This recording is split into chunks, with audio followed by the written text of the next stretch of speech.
Greetings, Mavericks and new viewers.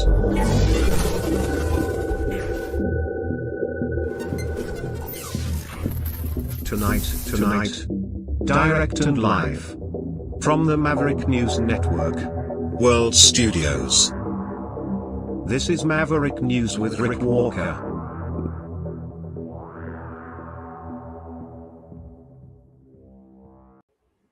Hello, everyone. Welcome back to the Maverick News Channel. We are back. We are going to take another run at some of the content we were covering last night. It deserves a second go-round because we are in an unprecedented times. This is, as the thumbnail on tonight's video says, we are in the age of rage. I became somewhat enraged last night because it became known to us that this viral video of Sophie Cunningham, the WNBA star, where she talks about racism in the WNBA, apparently it isn't actually, well, it's kind of fake. The thing is, I checked that video for authenticity before going live. And yet still, even with that level of due diligence, it slipped through the cracks, and it does appear that it is fake. There's a lot to talk about with regard to that tonight, because as I said, well, I'm not going to repeat the language. It's exasperating, and it's dangerous, and it's happening right now again as we speak. It's not just me, it's not just you, it's everybody that is being duped. And it isn't just the government. It's happening for a lot of different reasons. We're going to dig into it tonight, and it connects to quite a number of things, from the Montreal shooting, where the issue of pornography or the issues of anti-porn ideology, incels, anti-Semitism, Marxism, political ideology, communism, all of that tying together.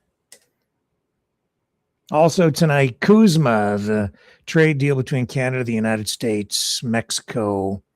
Looks like Trump's not interested, maybe. So it appears, sort of maybe. Won't renew, maybe, the trade deal with Canada.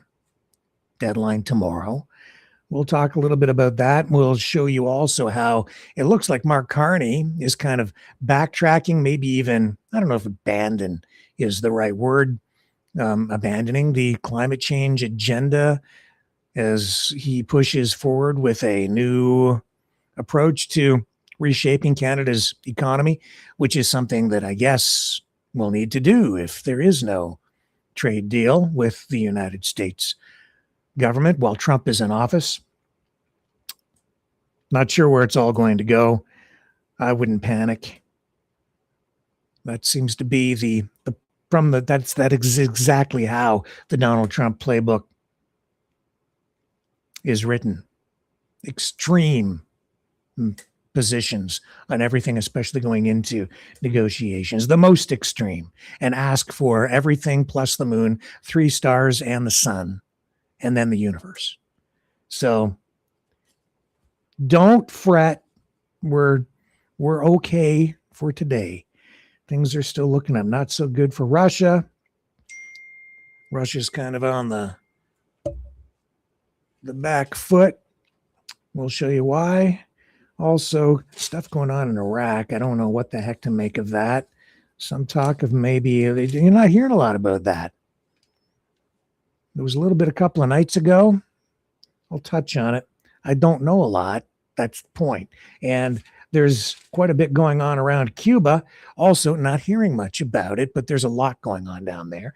And that also ties back into our discussions about what's real, what's fake, how government, and particularly the Trump administration, is framing things to screw with our minds in order to manufacture consent among all of us in order to do maybe unspeakable things and crazy things and some really dumb things. And there's no B in that, by the way. It's just spelled D-U-M.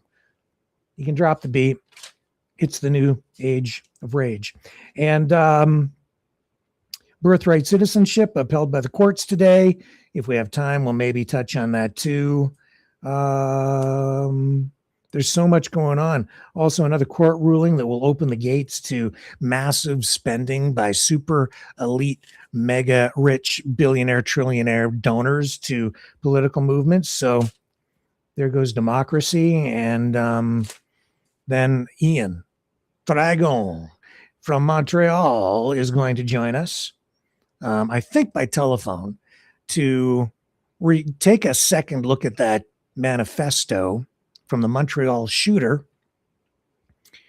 because that has been a source of controversy. It's 104 pages long. He has been digging into it, reading more and more of it, and we'll find out why that also connects to everything I've just been talking about. And the show begins. I hate calling it a show. I hate calling anything news related a show. It's supposed to be a program, not a show, but that's kind of what we're getting on this. What is it? It's June 30th, last day of the month, 2026. Trump's golden age of rage.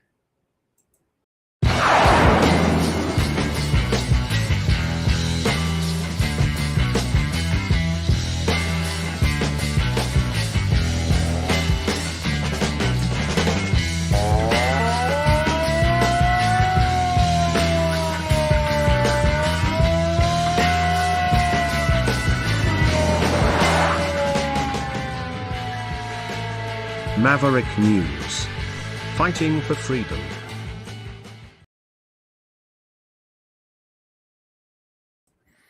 Let's start with talk about a little talk about what's going on with the trade deal, trade talks.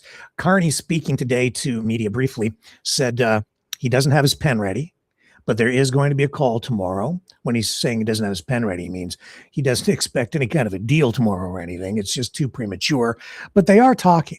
And so tomorrow there will be an online video call between Canada, Mexico, and the United States. He says, don't expect anything earth-shattering. It's just the opening of negotiations, such as they are. But what is being reported online is the United States, Trump may just announce that he's not interested.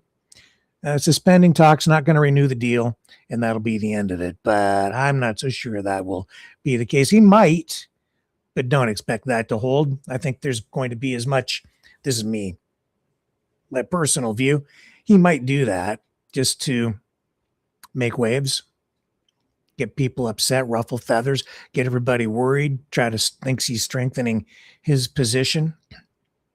But the jig is kind of up. People are cluing in. They know they know Trump's art of the deal at this point. And I think that if he takes that kind of position, it'll last about as long as any ceasefire with Iran.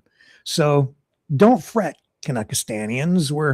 We're still buoyant. We're still afloat economically. And Carney today also video posted talking about the way Canada is, changing its economic strategy. And a big part of that is making changes to the climate change approach. I don't know if you'd call this abandoning. I don't think that's exactly what this is, but certainly, but people on, the left side of the political spectrum, their heads are blowing up tonight because it sounds like he is, to them, abandoning the climate change agenda in order to pursue a stronger economy. Here's what Carney had to say about all of that, and you can assess for yourself. We can't afford to restrain the growth of an important part of our energy mix, oil and gas, to meet a short-term goal. I want to be clear on this point. The changes we have made will mean that our emissions will be higher in the next few years than they were projected to be under the previous government's plan. But in my judgment, that plan was not sustainable over the long term. It would have been too expensive for Canadians who are already struggling with affordability. It would have let down our partners who need new sources of energy, and it would do so right at the time when we need them to help us become more independent of the United States. We can't afford to restrain the growth of an important part of our energy mix, oil and gas, to meet a short-term goal. I want to be clear on this point. The change. So he's saying, we're going for the oil and we're going to make trade deals. He knows that he keeps saying Canada can be an energy superpower. And he is clearly signaling to Alberta. And there are other portions of what he said today, too, that were directly, in that address. He's addressing Alberta directly and trying to, I guess, make himself relatable to the people out in the oil province, reminding them that it's his home province and empathizing, talking about how he remembers the beginning the era of the Trudeau National Energy Program, Trudeau Senior, Pierre Elliott Trudeau, back in the 70s, and how that really began a series of errors politically that left many Albertans feeling alienated and feeling like they didn't have any control or even a stake in their own oil from their own province, which is, that's largely true too. So he is trying to address those concerns as we make our way through this super hot summer toward the fall, when we will have this referendum on maybe having a referendum. And the fever pitch out there is reaching a fever pitch. It's because it's hot and the issues are hot and people are hot under the collar. And last night we showed you how it's boiling over into that attack that I told you about. It wasn't an attack. It was a struggle, a skirmish, a scuffle that ended up with an Alberta separatist protester falling to the ground. Some say pushed, not just to the ground, but falling out into the middle of the street and almost getting run over. So there's that going on out there too. It is the age of rage, and that was just one example from last night.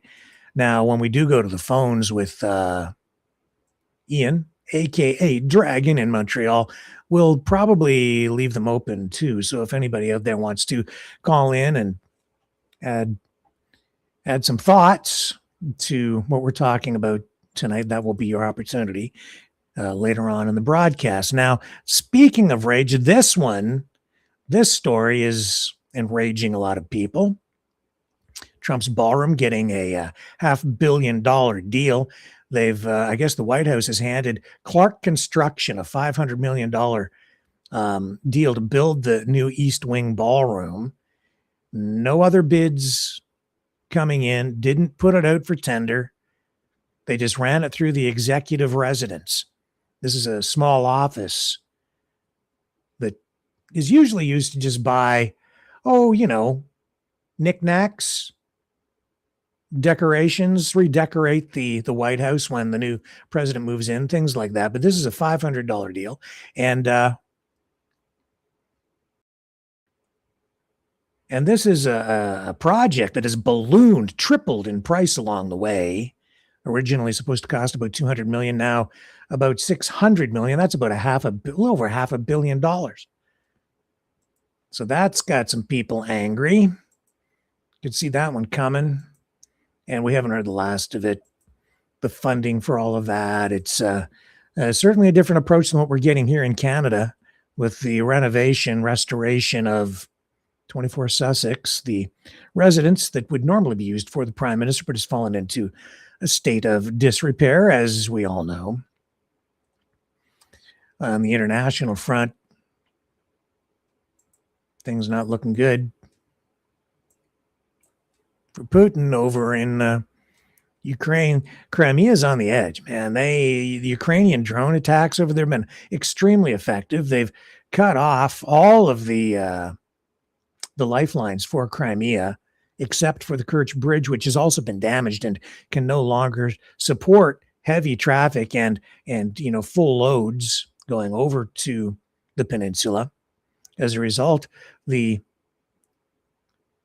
area of Crimea, it looks like it's a holiday hotspot, speaking of heat, a playground for Russia's, upper middle class and affluent. That's what it's become since Russia went in there and occupied it, starting back in, I believe it was like 2014, which was really when the war with Ukraine actually started. And this current war, full-scale invasion, 5 years ago now, a 3 or 4 or 5 day war was expected or predicted or told. We were told by the Kremlin that that's how long it would take, now into 5 years. And while it looked like taking back Crimea was unthinkable for Ukraine, even just a number of months ago, things have changed. Ukrainian fortunes have certainly changed, and that is largely because of these ongoing massive attacks, day in, day out, day after day. They've been relentless, especially over the past month, with the drone attacks ramping up. One day this week, they launched over 600 drones and missiles into Russian territory, targeting logistics chains, that's shipments of supplies for troops in Ukrainian territory and in Crimea as well. And they've also been, Ukraine has also been obviously targeting oil refineries, and it's putting a lot of pressure.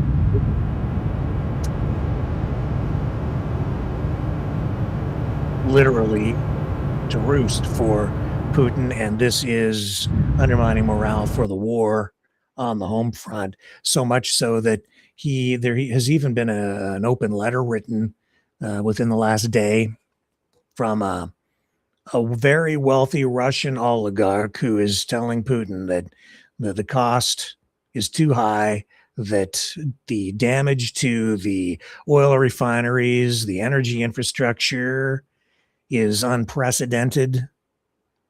Putin acknowledging it, actually talking now about having to import gasoline because there are gas shortages that are happening over there. And that appears to be very truthful. It's happening.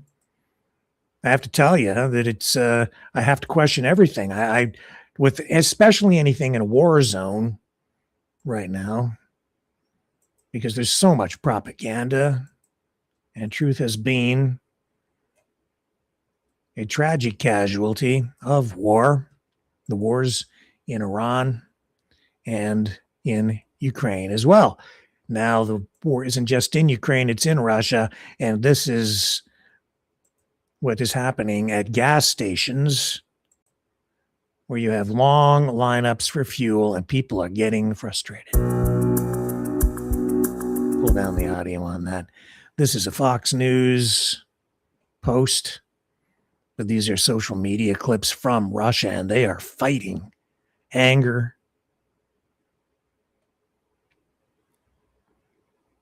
And I've been telling everybody it's for quite a while, these pundits who were telling us, and I was buying it for a long time, that this war with Ukraine doesn't stand a chance. These are people lined up for gas, and in some cases, you've got people lined up for miles and miles and miles trying to get out of Crimea because of the ongoing attacks, and there are huge shortages of everything there now. They're not even allowed to sell gasoline. So by cutting off the supplies going into Crimea, it's a maximum pressure campaign. It appears to be highly effective. It doesn't look like at this point Ukraine planning to put boots on the ground there or launch any kind of a ground offensive, but the plan appears to be apply pressure this way, cut off the supplies, make it an unlivable and unusable space for Russia. You can have your position one way or another on the politics surrounding the conflict there, but the reality is that's what's going on the ground. You might not want to hear it if you're a pro-Russian MAGA type, but that's the reality, and I'm not going to lie. And this is just an ongoing, constant thing now. These kinds of attacks. Day after day, night after night. Between 300 and 600 drones every single day being launched into Ukraine, into Russia rather, by Ukraine. And that's not to say that Russia isn't hitting back. They are. In fact, there are kind of weird reports. This is hitting a munitions factory, by the way.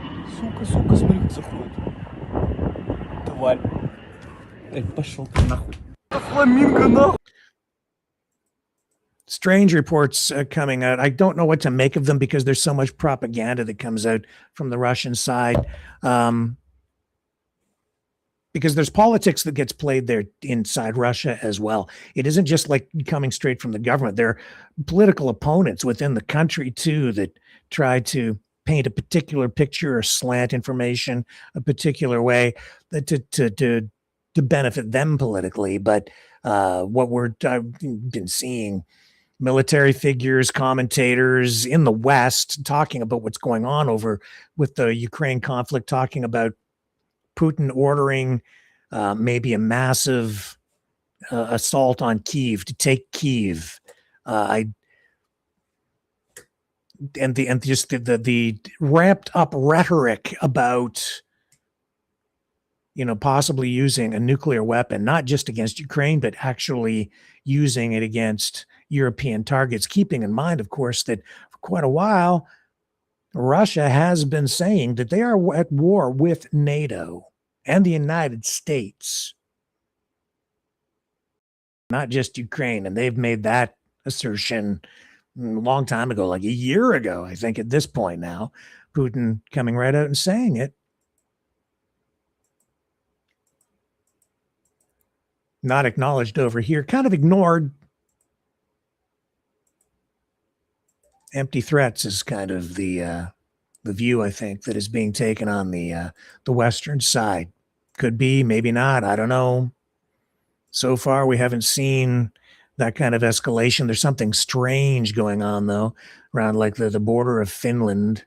I think the border kind of being restricted or cut off there by Putin. Some sort of a order given to prevent cross-border traffic. It looks like something's up. We don't really know. But you keep your eyes open. Keep your eyes open. And when I'm talking about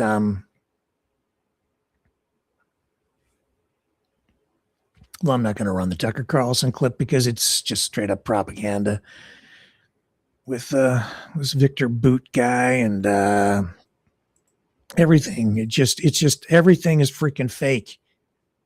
It's become awful. You can't tell what's real anymore. You go back to this to Trump's Great American State Fair. They're saying this is like this illustrates how they're playing some sort of a weird mind game. Here's Fox News. I haven't seen this particular clip, but they keep reporting that there are thousands of people there, and clearly there are not. I was trying to be charitable about this last night, but it's pretty clear that they are lying. And while they're showing you the video of like this empty fair, which has become a source of division for the country, not unity or bringing people together. It's not really a celebration of America in the way that I thought it was going to be. Well, I'm John Roberts. Good to be back with you again here in Washington. Back with you. It's even warmer today than yesterday. But it's a hot one. That's the great thing about Washington. It's a dry heat. All right, I'll take that. I'm Sandra Smith, and this is America Reports. Back live with you again from the Great American State Fair. Well, I'm John Roberts. Good to be There's back nobody with you there? again here in Washington. Same as it was yesterday. Literally like a handful of people. Some states, Democrat states mainly, not even fully participating. In some cases, the states, like the state government, not sending any kind of a delegation or putting up a pavilion or a booth there at the Great American State Fair. Every state was to be represented. That was the goal. And each state was then tasked with or given the opportunity to participate. But because some states haven't, there have been private interests that have stepped forward for some states, some Democrat states. I think they're about, there's quite a few actually that just didn't send anybody. So they're private pavilions. That's the weird thing about this celebration. When Trump first started talking about this Great American State Fair, when he was first reelected coming back in, he made it sound like this was going to be some huge, grand, fantastic thing. But when I'm looking at these reports, what you see is it's in the National Mall, and they've just got these individual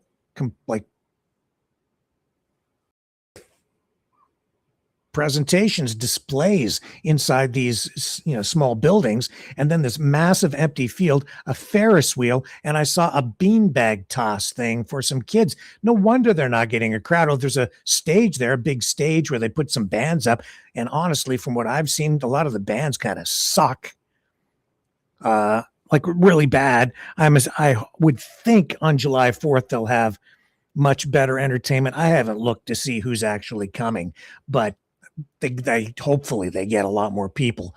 And I say that because, well, people are painting this as a Trump failure. His opponents are, his political opponents. And the two sides are engaging in an information war to screw with your mind, where the one side is showing really what is going on. The reality of it, I think, where it's extremely low attendance, and in some cases, no attendance practically. I think there were 6 or 7 people standing in front of the stage all day today. That's it. Listening to this terrible band that, at least it was terrible to me. It was off key. It was awful. It's the middle of the week, though. It's super hot. They'll probably get a lot more people on the weekend. But this is the 250th birthday of America, the world's most powerful nation, the world's biggest economy, or maybe second biggest, and the world's most powerful military, probably, maybe, except that they're still struggling with this thing in Iran. But it's just such a proud country. United States really has been, at least to me, a beacon of hope for the whole world since I've ever been alive. I've always looked at the United States as that bright, shining city on a hill. And this is the way that they're celebrating the 250th anniversary of the country. It's a huge disappointment. I just expected that they would put a lot more into it. And instead, what we're getting is this sort of, it seems like a half-hearted effort in some ways. And the not all the states are into it. They don't really want to participate. That politics is so divisive. It's awful. It just shows that the anger, the political division, the divide, the rage has become cancerous. It's eating away at national pride. When you've got a government in place that is supposed to be all about national pride, MAGA, make America great again, wrapping the flag around himself, and all the MAGA people, grabbing the flag. But as we've seen up here in Canada too, because of that political divide, the flag itself has become divisive, although that's been the case for so long because of wars like Vietnam and the controversies surrounding all of that. What a very strange, dysfunctional country. But I love America, but that's kind of what's going on out there. Not kind of, that is what's going on. And the Great American State Fair, I think, is a reflection of exactly what the state of America is right now. What's going on in Iraq? I don't know. There was something a couple of nights ago, military vehicles rushing to the Capitol. Looks like we might have some sort of a coup happening there. And strangely, nothing much being reported about it. Not really clear what has been happening over there, but I think there is something going on. And I know there's something going on. It looks like some arrests were made over corruption, and I'm not going to report much on it tonight because I don't think the information coming out of there is actually necessarily factual or clear. Just be aware that there's something going on that we're not being told much about. So there's going to be more happening in Iraq. Iraq 2.0, I hope not. Terrible. That would be a huge mistake. Oh my God. Don't be surprised, I would say, if it isn't connected to what's going on in Iran somehow. There are also tonight indications. And actually, I noticed this over the last couple of days. Haven't really reported on it yet because it's not really clear what's going on. This is all kind of covert, but there is evidence out there showing that the United States military is moving a lot of troops around. A lot of flights, logistical flights happening.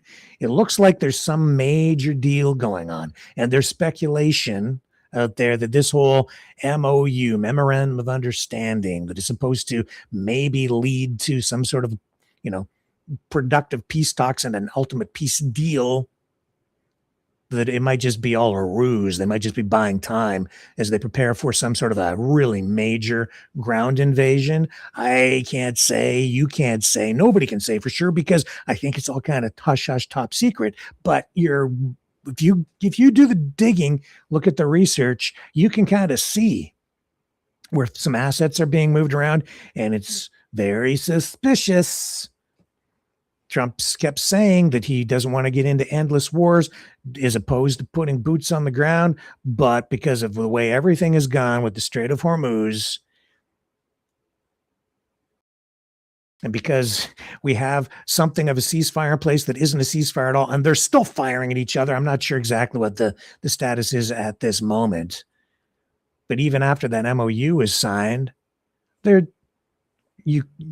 Iran fires at a ship that wasn't navigating properly through the controlled channel, which I guess under the agreement, technically, they had the right to do that. But the United States, with Trump, then responded by attacking targets inside Iran again. And then we're away to the races with aggression. Then they're kind of calling it off, and it's like, oh, we're going to talk some more. It's just been crazy, silly, and kind of stupid. Really, it's about the dumbest war ever. At least that's the way it appears so far. Though no B in dumb, by the way. Because it's the age of rage. Let's take a short break. I'm going to come back. I have so much more tonight. So much more. It's going to make your head ache.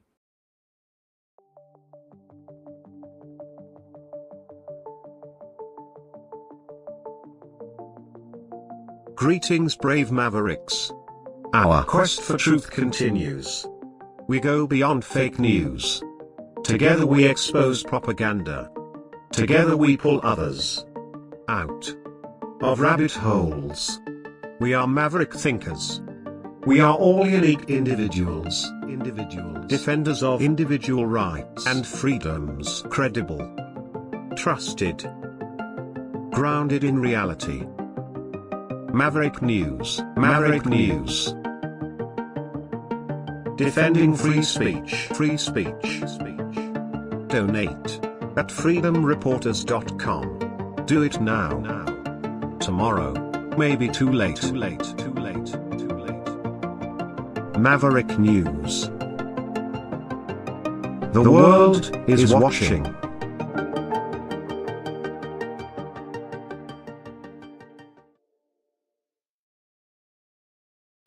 All right. We're back.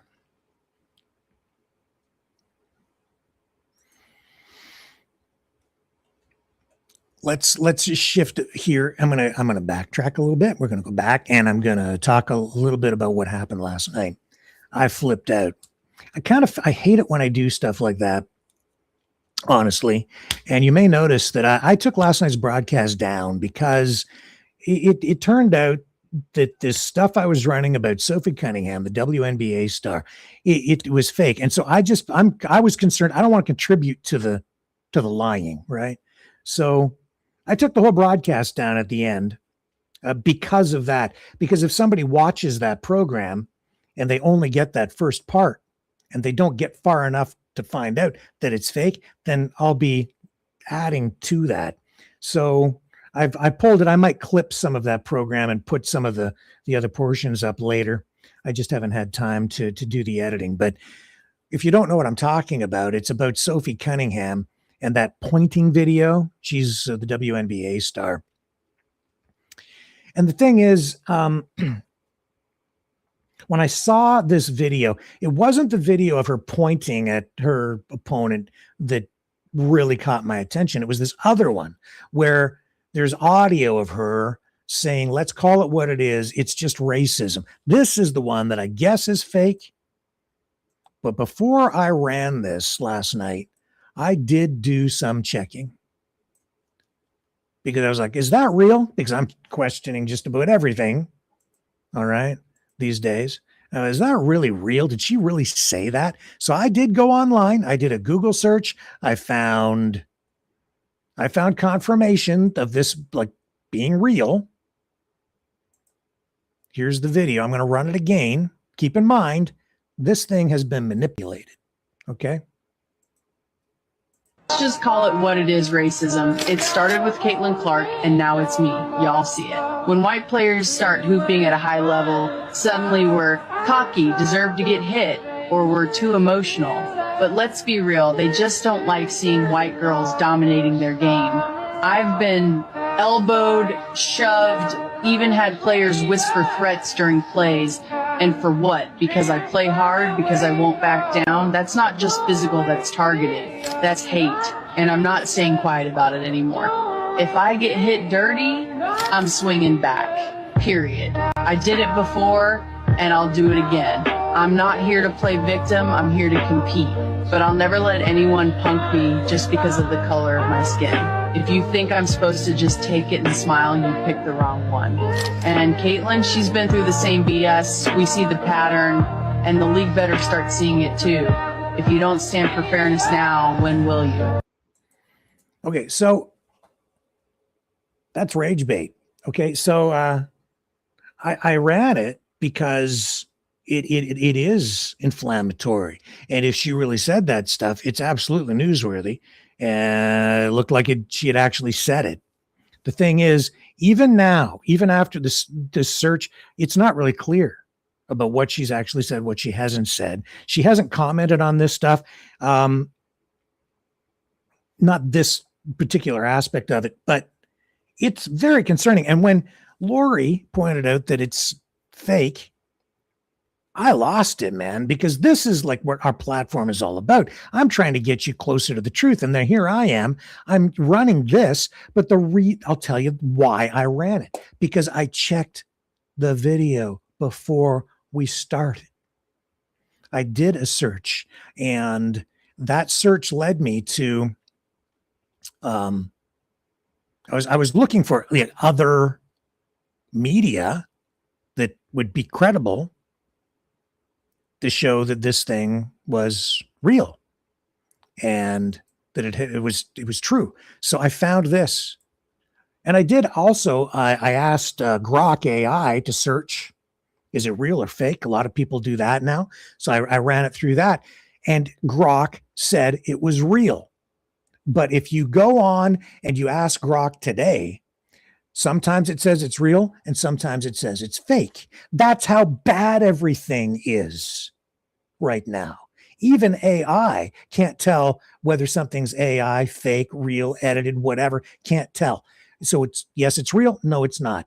And the reason is because it too goes and finds media that it thinks is credible in order to substantiate whether something is real or not. And it's trying to weigh all of this information and come to a conclusion as to whether it's real or fake. So this is the post that I found, and it's over on a website called the Shadow League.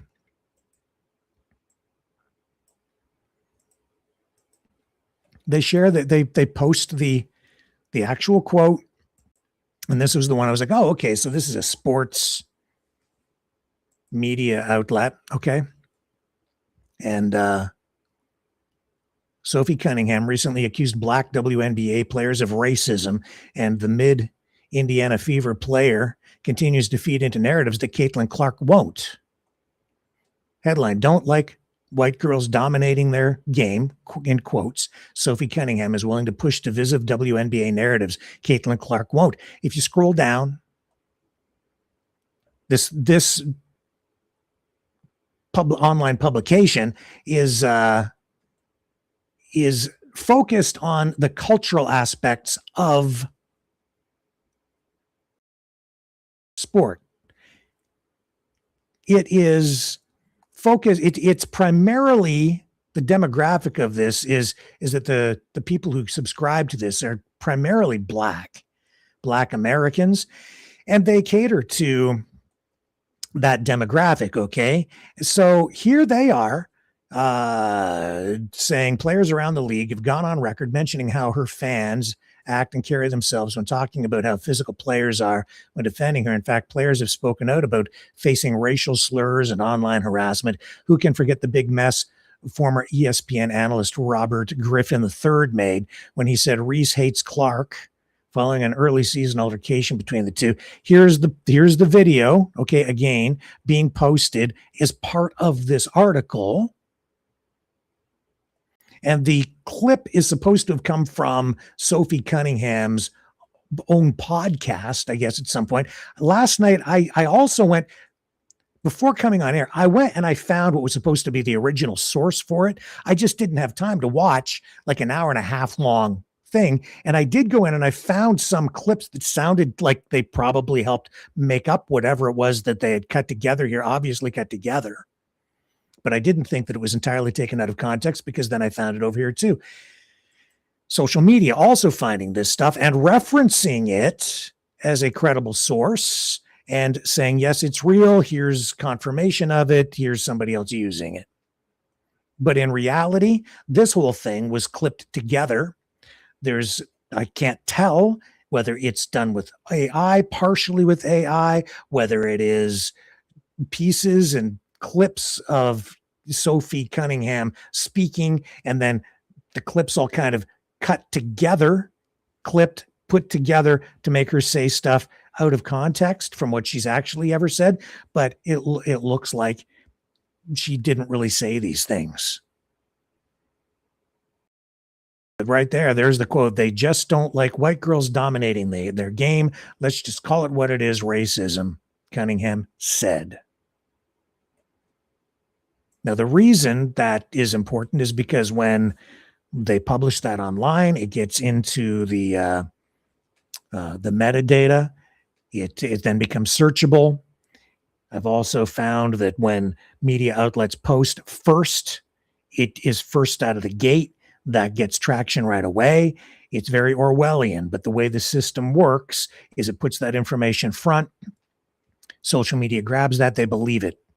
The AI systems believe that to be true, and they start to report that themselves or repeat it, echo that as being fact until other information comes along that might contradict that, and then they're weighing all of this stuff. Point is, somebody tells a lie, they post something online, they create rage bait, they get it published someplace, that creates credibility. Now that starts to get traction. The next thing you know, the lie becomes the truth in people's minds. That becomes the reality when it really never even ever happened. That's why I get so upset about this stuff. How do you combat something like that?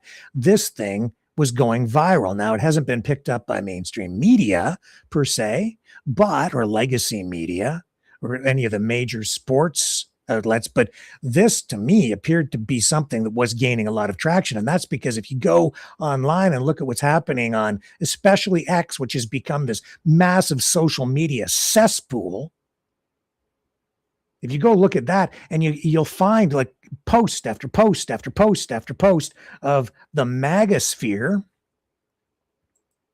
applauding this whole thing, because for some of the people over there who, let's face it, there are some real racists out there, okay? And they have turned Sophie Cunningham into the Barbie poster girl for the white power movement or something. It's kind of freaking weird and disturbing what's kind of going on. Let's just take a little gander at, I'll just do a random search here if I can get the computer to cooperate. See if I can just call up something to kind of illustrate this for you. MAGA, Sophie Cunningham. Let's bring it up. We'll do it in real time, see what we get. I didn't queue these things up, but yeah, like here you go. So here's one of the things that's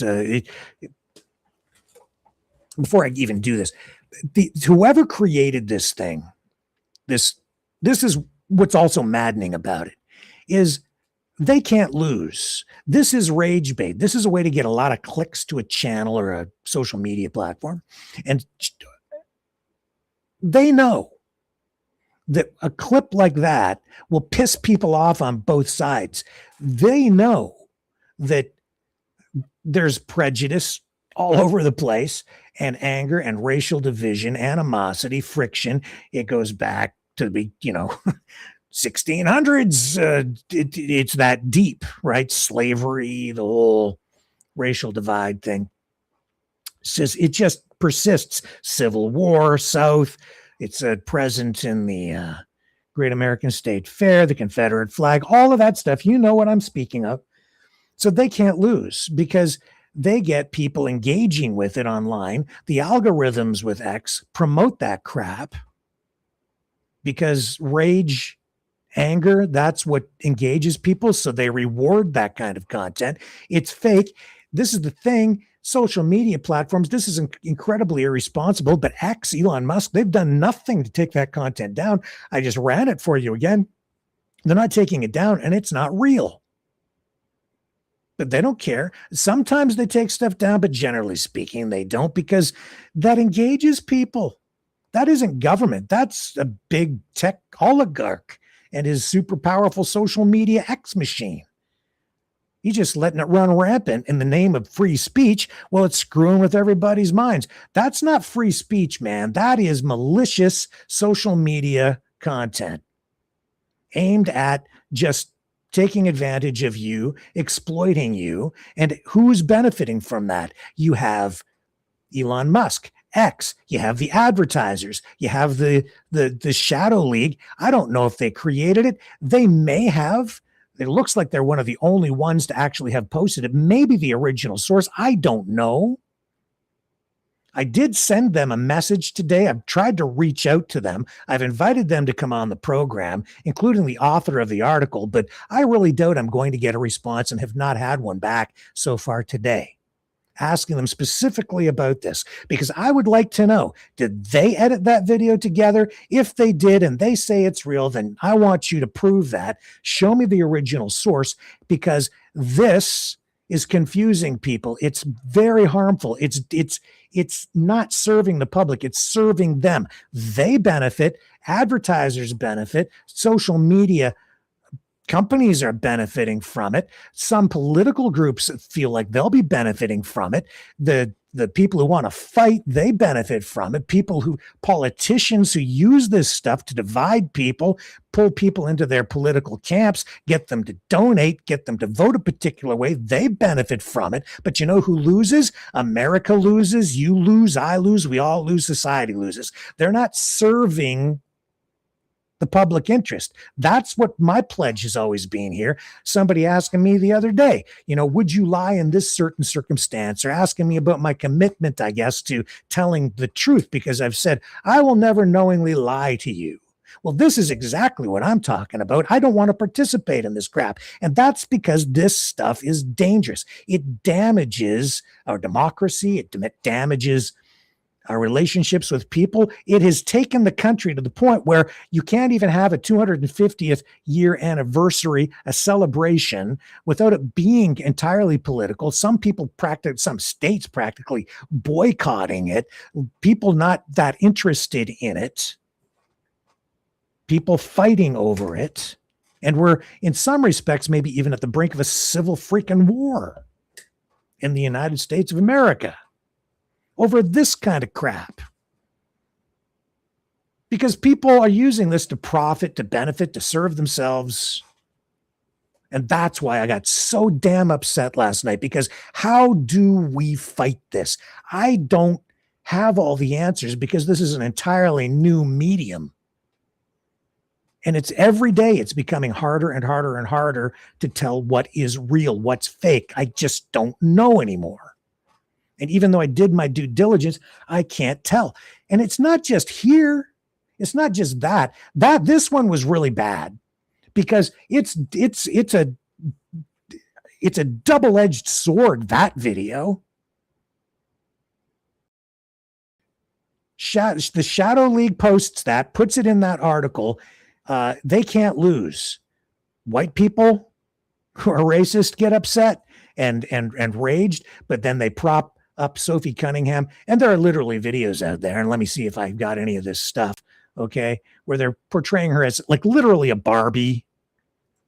She's right out of central, it's as Donald Trump would say, she's right out of central casting. Blonde hair, right, tall, tall, white, blonde girl, making her out to be like this champion of reverse racism, activism, blah, blah, blah. Well, now over on X, you see what they're posting here. I guess she's been going out on dates with some black men. And so people are going, I wonder if the MAGA base will freak out and disown her now. And I'm not going to repeat some of the stuff that's written here, because this is actually pretty freaking racist in itself, some of the language, okay? I'll scroll down. If you want to try and read it, you feel ahead, go ahead. You could see it, like it's right there. This is America. That's awful.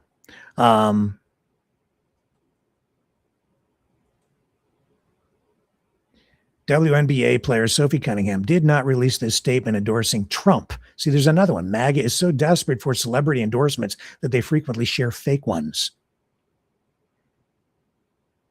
This is supposed to be something she said. She says, this is not true either. She says, let's be honest, Donald Trump is a tough man. He can be blunt, outspoken, and unapologetic, but in my lifetime, no one has fought harder for the heart and soul of America. I support Donald Trump. I guess she didn't say it. I'm not surprised about that one. So they've turned, they've politicized this WNBA star. And right here, Andy Fromey, Republican women are the best. You have Sophie Cunningham, the MAGA Barbie herself, retweeting clips from the Charlie Kirk Memorial. And over here, yeah, I did watch this on Fox. Gutfield just turned one small Sophie Cunningham moment into a giant meme.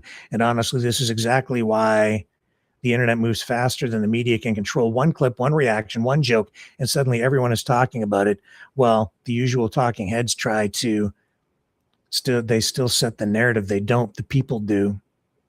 Now, I did watch that. They didn't really get into the racism stuff too much, but it's an undercurrent. If you kind of read between the lines, you can tell that that's still what they're about. This is what it's about. They've turned, whether she intended it to be or not, the finger pointing video has become a flashpoint for racial politics in America.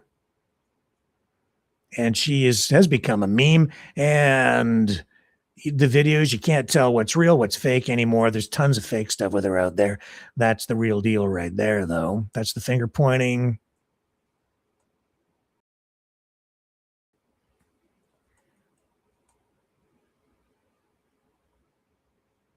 But then on the other side, as I say, with you're getting the other side is using it to say, you see how racist these white people are? And then they share that and they say, see, she's racist. And then the Shadow League, maybe they got duped. Maybe they made it. I have no idea. I'd like to talk to them. But they're benefiting from this because they're getting traction on their website, traction on their podcasts about this, tons of hits, and they're getting it from both sides, right? Both sides reading it, but especially from the from their demographic, where they're using it to just highlight the racial issue that they're really ramping up. They're part of the problem, is my point. I said, there's racism on all sides.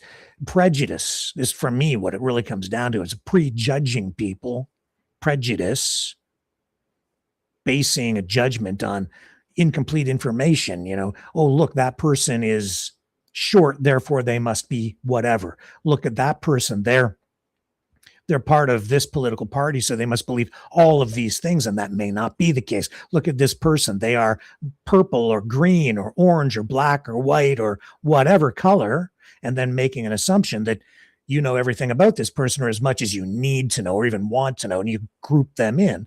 That's prejudice. That's the issue here. That is, you can call it racism, but it really just comes down to that. At least for me, and that's how I've always kind of looked. That's the lens I look at this stuff through. And so these media outlets using this kind of stuff, they're exploiting it. But if it's legitimate, that's one thing. But if you're creating it, now you're not part of the solution. You're not using your media platform and your voice to help people, to serve the public. You're serving yourself. You're just creating rage bait. You're clickbait, trying to generate views. And the histories, I went and afterward, I don't follow much sports. I'm not much into sports. Okay. So I went and I looked up some of the history of that publication, and it seems to have legitimate beginnings, but then there is some like strange soap opera type stuff with the guy who started the thing. I mean, really weird stuff, sexual stuff on a plane, and excuse my language, but masturbation next to somebody, I guess, a woman who ended up suing the guy who started it. It was weird. Then the thing got dry. I don't know. I don't really care to know. I'm tired of all of that crap, but that's kind of at the base of all this. So I'm not surprised we're getting this here now. That platform sold recently, though, to some other media outlet, and maybe that's why we're getting this now. Maybe the standards have changed. I don't know. All I can say is I'm open to talking to anybody. I've put the message out there. The invitation is here. Let's see if they come forward and give us some sort of an explanation. But for now, I don't trust them. I don't trust that media platform anymore, not until I get an explanation. Too much craziness around it. And it's not credible when they're publishing that kind of stuff. And I am so glad that I was caught in process last night. I'd be running a retraction anyway if it came to my attention, but that makes me wonder how much stuff is actually slipping through the cracks. And the thing is, it's not just me, and I'll give them the benefit of the doubt. I'm still doubtful. Like, I'm still questioning. I'm not trusting anything from that platform anymore, but I'll say there's a high probability or possibility that they got duped too. The guy who wrote that article, he may have just been duped and didn't realize it, and the post is still up. The article is still up, but if so, he should correct it. It's a terrible situation. It's awful. And we're not the only ones. It's happening every single day. And it's a lot of it is because of the tone, the approach, this new age of untruth, the post-truth era. I'm calling it now, the age of rage, and that's because of what goes on with President Trump.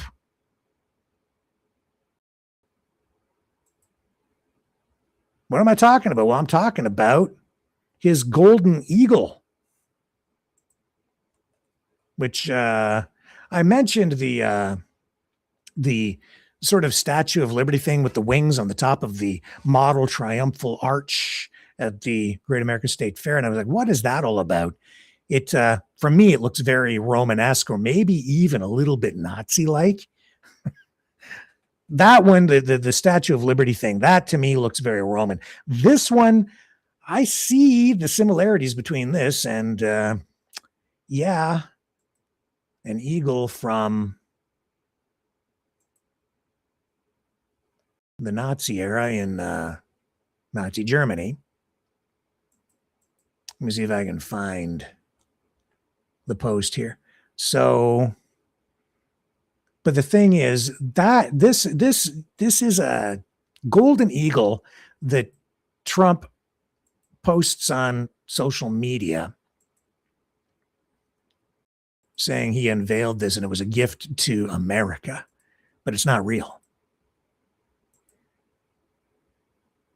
Where did my post go on it? Here it is, The Mirror. This is one media. It's not the only one.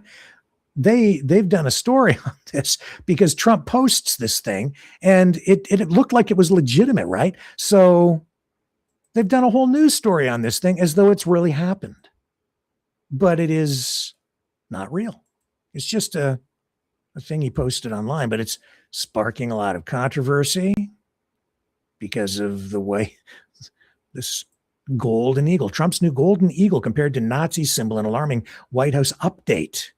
President Trump unveiled a massive golden eagle decoration for the White House balcony overlooking the South Lawn, but critics have made a chilling comparison with another leader's decor. There's the picture of it. I put it on the thumbnail tonight. Why are people upset about it? When I saw it, I was like, well, I know what that looks like, but it's not exactly the same, so maybe he gets away with it. But here they're thinking this is real. President Donald Trump's golden eagle sculpture is set to adorn the White House balcony, but users online are making a deeply unsettling comparison with a symbol associated with another world leader. Trump unveiled the striking golden eagle destined for the balcony that overlooks the South Lawn, calling it a golden gift to the White House for his 250th birthday year. It's not up on the White House at this point. Does he actually have this thing? Doesn't look like it. Doesn't appear to be real. It's like some conceptual thing. The imposing eagle boasts a wingspan stretching approximately 7 to 8 feet. And maybe it is. I could still be wrong. This is the thing. I can't tell because I'm getting conflicting information here. Is it real? Some people think it's up on the White House already. Some people are saying that it's coming. This report, I don't know. The imposing eagle boasts a wingspan stretching 7 to 8 feet and is mounted on the building's exterior columns. No, it's not. It's not there. Sculpture depicts the bird clutching a crest encircled by 11 stars. That's a significant number. While some critics saw the new addition as one of Trump's typical tacky style choices, others spotted something more sinister. Pull down, what's the more sinister thing? More accounts weighed in on the topic, putting side-by-side pictures of Trump's new sculpture and Nazi Germany's eagle emblem. The possible invocation of Nazi imagery sparked complete outrage on the social media platform. Because that doesn't scream Nazi Germany at all, one user wrote, followed by another who added, I'm shocked Trump didn't demand England's Imperial War Museum give Hitler's Nazi eagle to him. It's just, it's more rage bait. But Trump posts it himself. They're posting that this thing is already up on the White House, and it isn't. It has not been. It's not on the White House.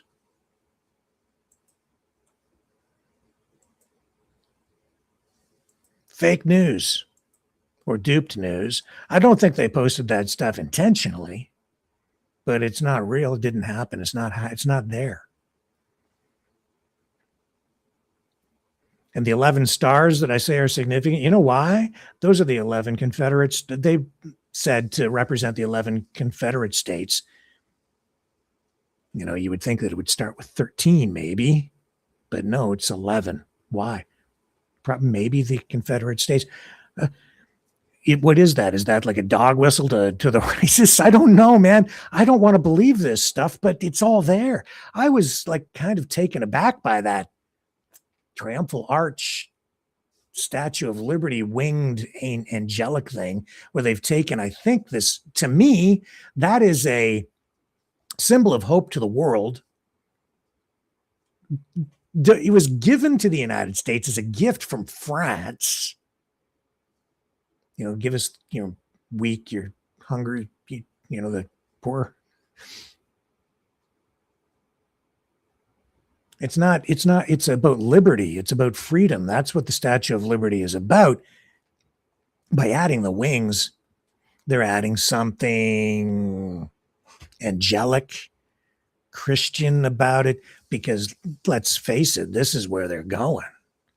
They're trying to create some sort of a Christian theocracy, or at least that's maybe they feel they already have established that through the Trump administration, because there's this ongoing debate. Is the United States a Christian nation? Is it a secular nation? Is it a free market, free enterprise, capitalistic nation? Well, let me come back here. And Ian, I know that it's about 8 o'clock, but I know you're listening, but I need a little more time before we bring you in on the phones. And when we do that, we'll also open things up if anybody else wants to call in tonight. Communism, religion, that's at the heart of a lot of what's going on here. And it is being used as a political dividing tool. Here's Caroline Levitt, a clip from her talking about this. I bring it up. It is important because Trump is using social media and his mind games to, I think, frame what is a ramped up war, that not just a war on, is a war on liberalism, classical liberalism, not the Liberal Party, but they're framing all of their political opponents now as communists. And this smacks of some sort of neo-McCarthyism. After his election, the president invited him in to have productive conversations about the future of our country. However, I know the president and many Americans are extremely concerned how far left the Democrat Party is moving. You see these candidates, this is not your granddaddy's Democrat Party. These are communists. The president is right to call them that. They want to abolish private prisons. They want to abolish the police. They want to abolish private property. These are radical Marxist ideas that have never worked in the history. They want to abolish private prisons and private property. Whew, that caught my attention. Now, this is a president that originally I thought had a lot of promise for someone like myself who believes in the free market. But she's saying these communists want to abolish communists, aka socialists, and Trump and the MAGA, hardcore MAGA people use those phrases interchangeably. And that's basically anybody that disagrees with them, you're a commie. It's not true. Communism is something other than just socialism. And I'm not a great big socialist either, but there is a difference. And I get very concerned when I hear language like this coming from the White House and from the servants serving the president, using this kind of language, because they're also using words like domestic terrorist, and they're, describing the entire Democrat Party, which is their opposition, as a bunch of commies now. And I'm worried that this might lead to something really more dramatic, where they're just throwing political opponents in jail. I think it's kind of happening to some degree right now. But then she's talking about they want to abolish private property. I don't think so. And abolish private prisons? Why are you so focused on that? I'll tell you why. Because I started digging into this. When she said that, I started doing my research overnight. I'm up in the middle of the night and I'm looking at the numbers and the contracts and who's getting paid off and who's getting big bucks. This whole immigration thing, It's big business bringing them in, and it's also big business kicking them out. Huge business kicking them out. Billions of dollars involved in these deportation programs. And the United States, she's talking about private prisons, and she goes on about how, like as though this is the norm for the United States. Actually, no. Private prisons make up only about 8% of the total prison population. About 8% of the people are held in privately run prisons in the United States. And most of the prisons are run at the state level. But ICE, deportations, that stuff, that's federal, and that's all being done privately. And the companies getting the contracts to run these prisons are making big bank. Deportations is a big business. Hugely. Huge. Now you see what the incentive is? It's a machine. It's a money-making machine. You think they're solving a problem, right? Haven't heard too much about it, especially since all the hullabaloo and the horrific shootings on the streets of Minnesota, Minneapolis. Follow the money, baby. Got to look more at that. They want to abolish the private prisons. Why are you even bringing that up, Caroline? What's that got to do with them being commies?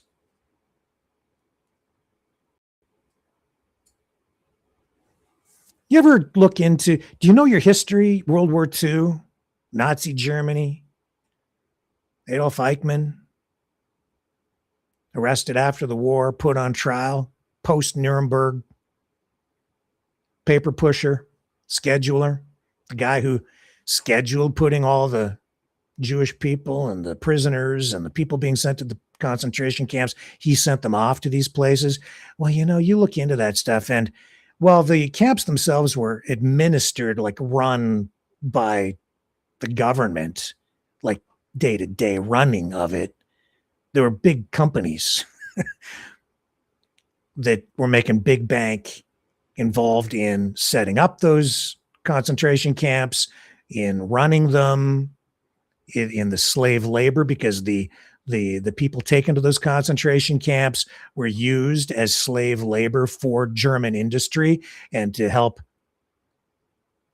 manufacture things during the war, including munitions, by some of the biggest corporations in Germany at the time, whether it was Krupp or Volkswagen, Messerschmitt. It goes on and on and on, and they're all making huge money. Deportations. Big money. Private prisons. I don't know. I'm a big private enterprise, free market guy. But what that is, that's not the free market. That's not a free market. Don't confuse private ownership with free enterprise. Don't confuse straight up capitalism with free enterprise or freedom in any way. Those things should be intertwined in the proper way to get you to a result of freedom. And so the market functions properly. But what this is, this administration, Trump, I've been telling you for a long time, this is not a free market guy. Anybody devoted to the use of tariffs to this degree is not about free market. Now, some things I personally believe probably shouldn't be left simply to the free market, because it's in the public interest to have them administered and even regulated, controlled by the state in order to serve the people. I can get into that another night and on so many levels, but prisons would be one of those things, because I don't think you want to incentivize a company to run a prison efficiently, because then putting people in prison becomes the business model. And then ethics kind of go right out the window, don't they? Especially when you have it run at a corporate level that doesn't have a soul. Anyway, there's that. And it's just this ongoing, consistent use of this phrase, communist, communist, communist. You're a commie. I've been called a commie. I'm far from a communist. Here's a guy from the Magosphere calling for a communist control act. Social media stuff, man. I'm just telling you, it's an info war. It is, well, maybe it's not there. Here we go. Nope, doesn't exist. It might have been taken down. That's an Eric Daughtry thing calling for a communist control act. I've got the link, but it's not working. The post must have been removed. Okay, so let's move on.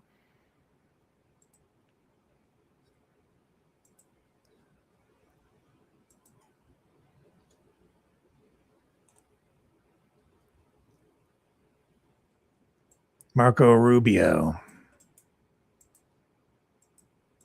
talking about Cuba, Venezuela, communism. And this is a mind game too. Listen to this. I'm going to comment and we'll go to Ian Dragon shortly. Here we go. This is about Venezuela, Cuba, blah, blah, blah. On Cuba, oil blockade on Cuba. There's no oil blockade on Cuba per se. Here's what's happening with Cuba, okay? Cuba used to get free oil from Venezuela. Used to give them a bunch of free oil. They would take like 60% of that oil and resell it for cash. It wouldn't even go to benefit the people. So the only blockade that's happened is the Cubans have decided, the Venezuelans have decided we're not giving you free oil anymore. And you can only imagine nowadays, the way oil prices are, no one's giving away free oil, much less to a failed regime. So the problem with Cuba is worse, okay? Their economic model doesn't work. Doesn't work. And the people who are in charge can't fix it. And the reason that I can't fix it is not just because they're communists, that's bad enough, but they're incompetent communists. On Cuba, oil blockade on Cuba. Excuse me. Excuse me. Venezuela is deciding that they're not going to send oil to Cuba anymore. What happened in Venezuela? Oh, yeah. Trump went in and kidnapped Maduro. Maduro's gone. I think it was a huge disappointment, frankly, to Rubio, but he's still hanging in there because he wants his job and he wants to kick at the can when when the opportunity comes to run for president. So he's sticking around. But I think he was probably pretty disappointed when there was no actual regime change in Venezuela, which is what he was hoping for. You got Maduro out, but it's still the same regime. It's just that now they've knuckled under, they've bent the knee, and they've allowed the U.S. oil companies to come in, which is something Trump has talked about ad nauseum after this all happened. It was, and not much has changed in Cuba and in Venezuela, except that now the U.S. oil companies are being brought back in. Trump says that they're going to be selling the oil, controlling all the oil. So they're controlling the oil. So when Rubio is saying that Venezuela has decided they're not sending any oil anymore to Cuba, no, that's the United States. That's their policy. That's what they want. And they're pretty much dictating what's going on clearly in Venezuela right now. So you can't just wash your hands of that, but he is through this mind game. He's washing your mind of this, absolving the United States of any responsibility, even though they still have a blockade in place. Not just blockading or preventing oil from getting, or energy of any kind from getting into the country, but right now, Cuba is still in this grip of this deepening energy and economic crisis. It's driven by these intensified U.S. sanctions. It is an effective fuel blockade, and it's been in place since late January. You got these tariffs on nations supplying any, nobody's allowed to send any oil to the island. You got ongoing blackouts over there. Yes, people are getting upset. They are protesting. They're beating pots and pans. You got nationwide blackouts. Disrupted water supplies. Hospitals are in a state of chaos. You've got food distribution problems. It's a humanitarian crisis.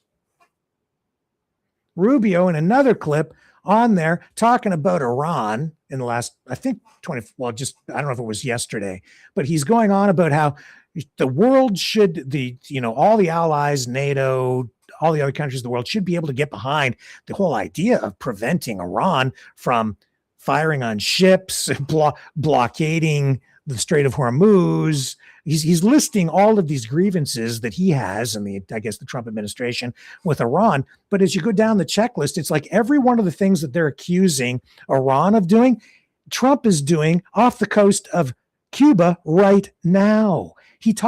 Rubio talks about, how there's a humanitarian crisis that we have to solve in Iran and how we have to help the people, liberate the people of Iran. Well, right now you've got this ongoing severe humanitarian, crisis in Cuba. You've got reduced food production. You've got shortages of medicine. You've got a rising infant mortality rate. You have disrupted healthcare services. This all coming from UN reports. Tourism, which is one of their main industries, has been cut by it's almost non-existent. So they're not being allowed to even make a living. It's not just that the economy there, it's not that it's failing or that it's a failed completely system. That is something that should be left for the free market. Okay. The world free market. If they're not competitive, then they won't survive. And if somebody wants to give them free oil, as he suggests, then you should just let them. What do you have to say about it? Well, you got everything to say about it now because you've basically initiated it. You've effectively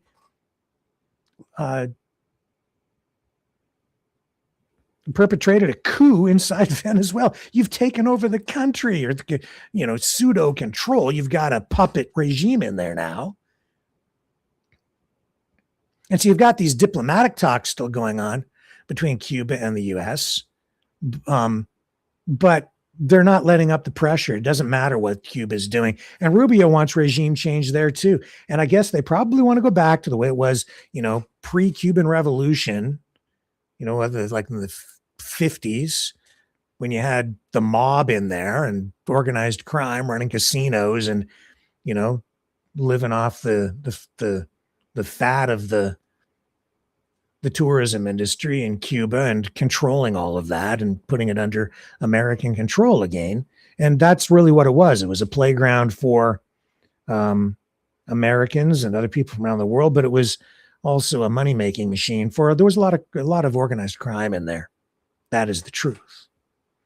And the United Nations has condemned what the United States is doing off the coast of Cuba, saying that these restrictions on fuel measures that it's unlawful and it's a form of energy starvation and it's actually a violation of international law. But we've heard Trump say that he doesn't need international law. He doesn't care.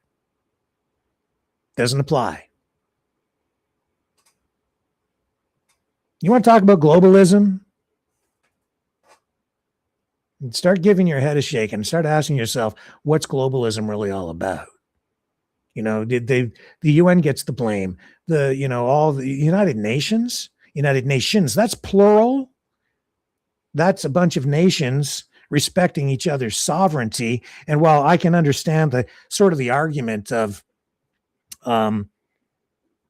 nation states having to give up part of their sovereignty in order to adhere to or subscribe to or participate in international programs where there are certain standards and even international laws that everybody has to agree to and abide by. But that doesn't mean that countries have to give up their individual sovereignty. Quite the opposite.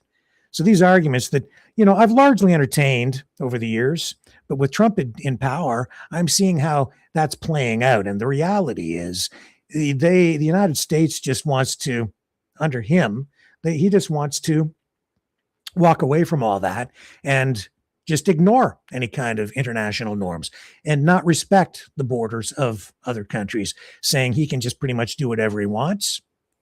And he's not just saying it, he's doing it. And there's a double standard.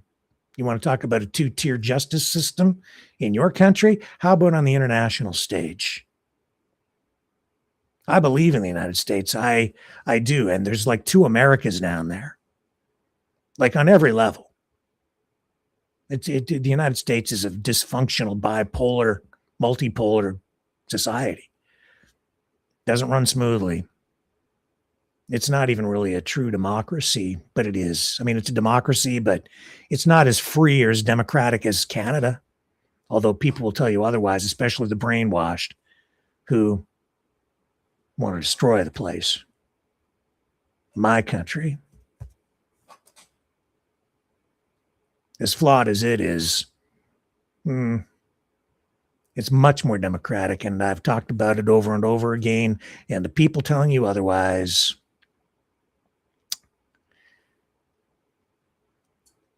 reptiles.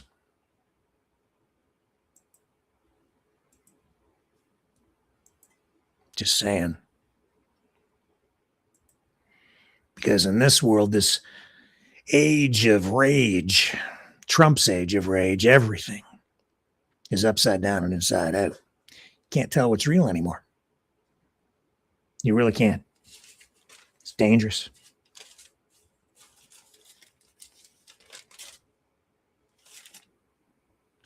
Let's go to the phones. We'll go to pick up Ian on the other side of this.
Maverick News.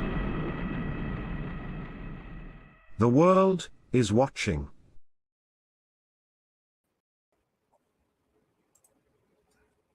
All right, we've got Ian waiting in the wings. I need another moment to get everything sorted out here technically. And if you would like to call in, we'll open the phone lines to the public, to you, to the rest of the Maverick family, and anyone else from around the world that might like to call in and participate in the conversation tonight. But I need a moment. I'll be right back after this.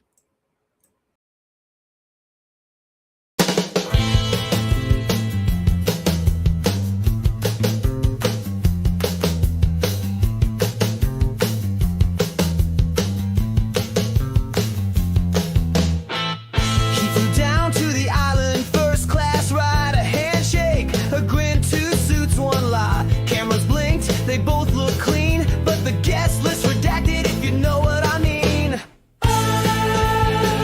No files exist, just a little twist, nothing to see here. Move along, folks, the truth's in the vault with the dirty jokes.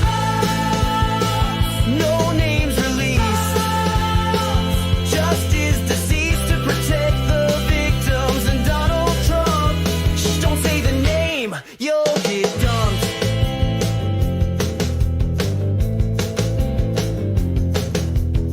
They dance with the girls too young to vote, a private jet and a suicide note. One's in a grave, the other still took a dive 6,000 feet. Oh, the cameras broke. That's not a joke, the guards were napping, the logs were gone, and everyone smiled like nothing's wrong. Nobody talks, just shadow walks. National security took the stage while justice quietly disengaged.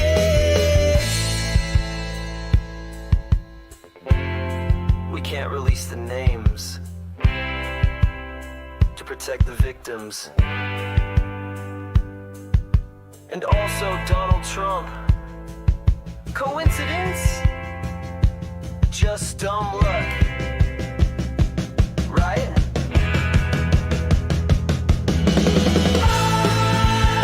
Another sealed file. That crocodile smile. We did our best, says the DOJ, while the truth just fades away.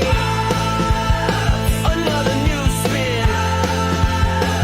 No one will win except the rich guys with gold ID cards and closets full of secrets behind steel bars. Just a little glitch.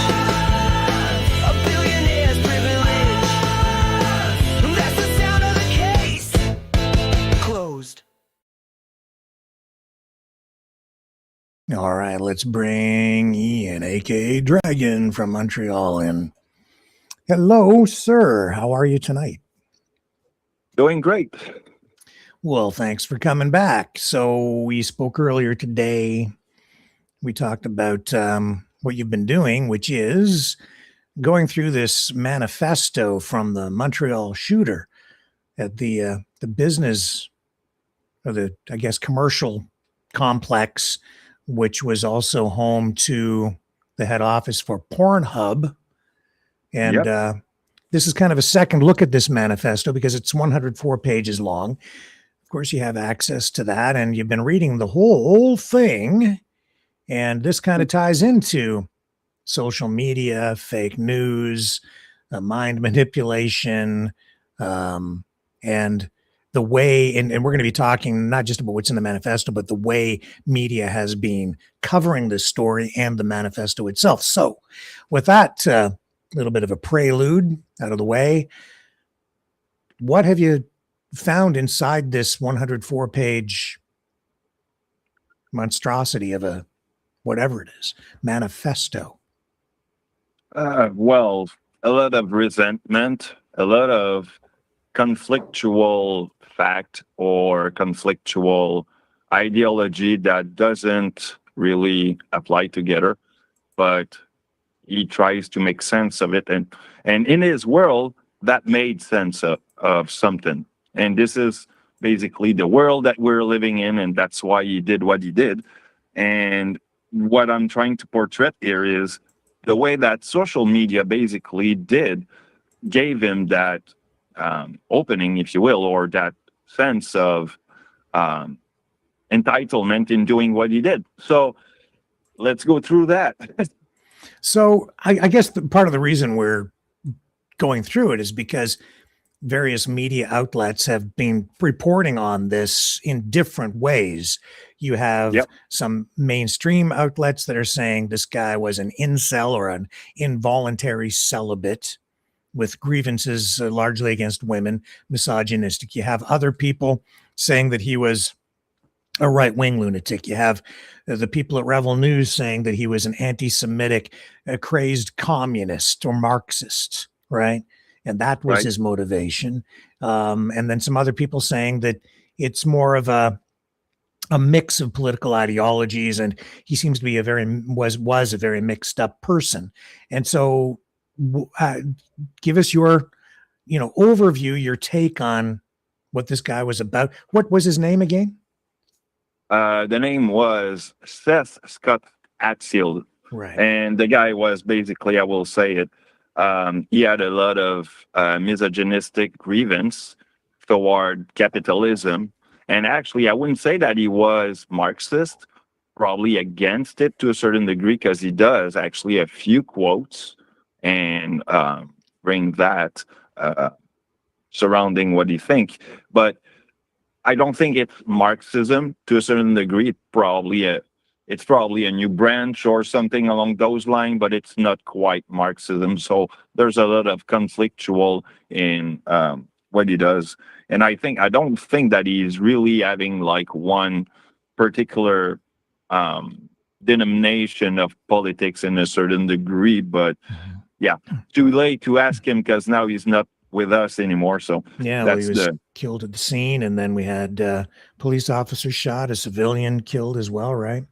So yeah, the investigation's still ongoing, and a lot of questions surrounding this manifesto. I think it was particularly unusual because of the length of it. Normally, when you have a shooter, a mass shooter, who commits an act like this and they leave behind a manifesto, in my recollection, I can't think of anybody who's left one this long. I could be wrong.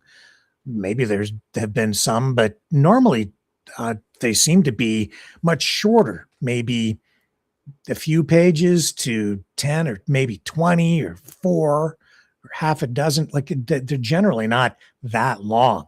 104 pages. That's like a small book. Yeah. With actually, there's like 6 different chapter of it. So, I mean, it's a book basically. And as you read it, there have been some people speculating, wondering, thinking, even suggesting that it was written with AI and maybe primarily by AI. This might not truly be reflective of this guy's thoughts or his mental capacity. It might just be a product largely of AI. As you've read it, did you get the sense? Did it seem like it had AI's fingerprints on this? Probably to a certain degree, but not quite, because certain passage are very resentful, very angry. Like if I would ask an AI personally to write something similar to that, like writing about my frustration about something, it would probably tell me at some point, should we go to something more soft, because now you're getting into a more radicalized kind of thing, or I cannot write something about that because it's too it's too violent or something along those lines. Or so yeah, I wouldn't think that certain part comes from him. Probably certain political ones probably makes more sense if you read it with the idea that he probably used an AI. But the resentment toward misogyny and all those kind of things probably comes more from him than other things. So like Rebel News saying that this guy was an anti-Semitic Marxist. That's the big push from them, right? But they're pro-Israel, pro-Jewish. I think their bias leans that way. So as you've read this, how many times or how much reference is made to this area of anti-Semitism? Is that an overriding theme through this thing or not? Actually, it's Zionism appeared twice. In first time in page 8, if my memory is correct, and the other one on page 89. And it's only like a small portion, I would say like 0.5 of the whole thing, where he speak about Zionism, and he's using it actually he's using the wrong term, because for people, Zionism, it's 2 things. Some would think that the right term is about Israel, who needs or wants to have their liberty in their own Israel world, right? Mm-hmm. That's the first thing. But the other people will say that it's all about banking, and it's all about the Rothschild or the WEF and whatnot. So all the banking and all the thing, like the same way that a Nazi would actually use. So he has a little bit of that in his rhetoric as I think about it now, because we're making more sense of that. Yeah, thanks for putting that out, though, or making me go in that direction, because there's a little bit of that if you look into it and have a step back, I think. Now that I have it.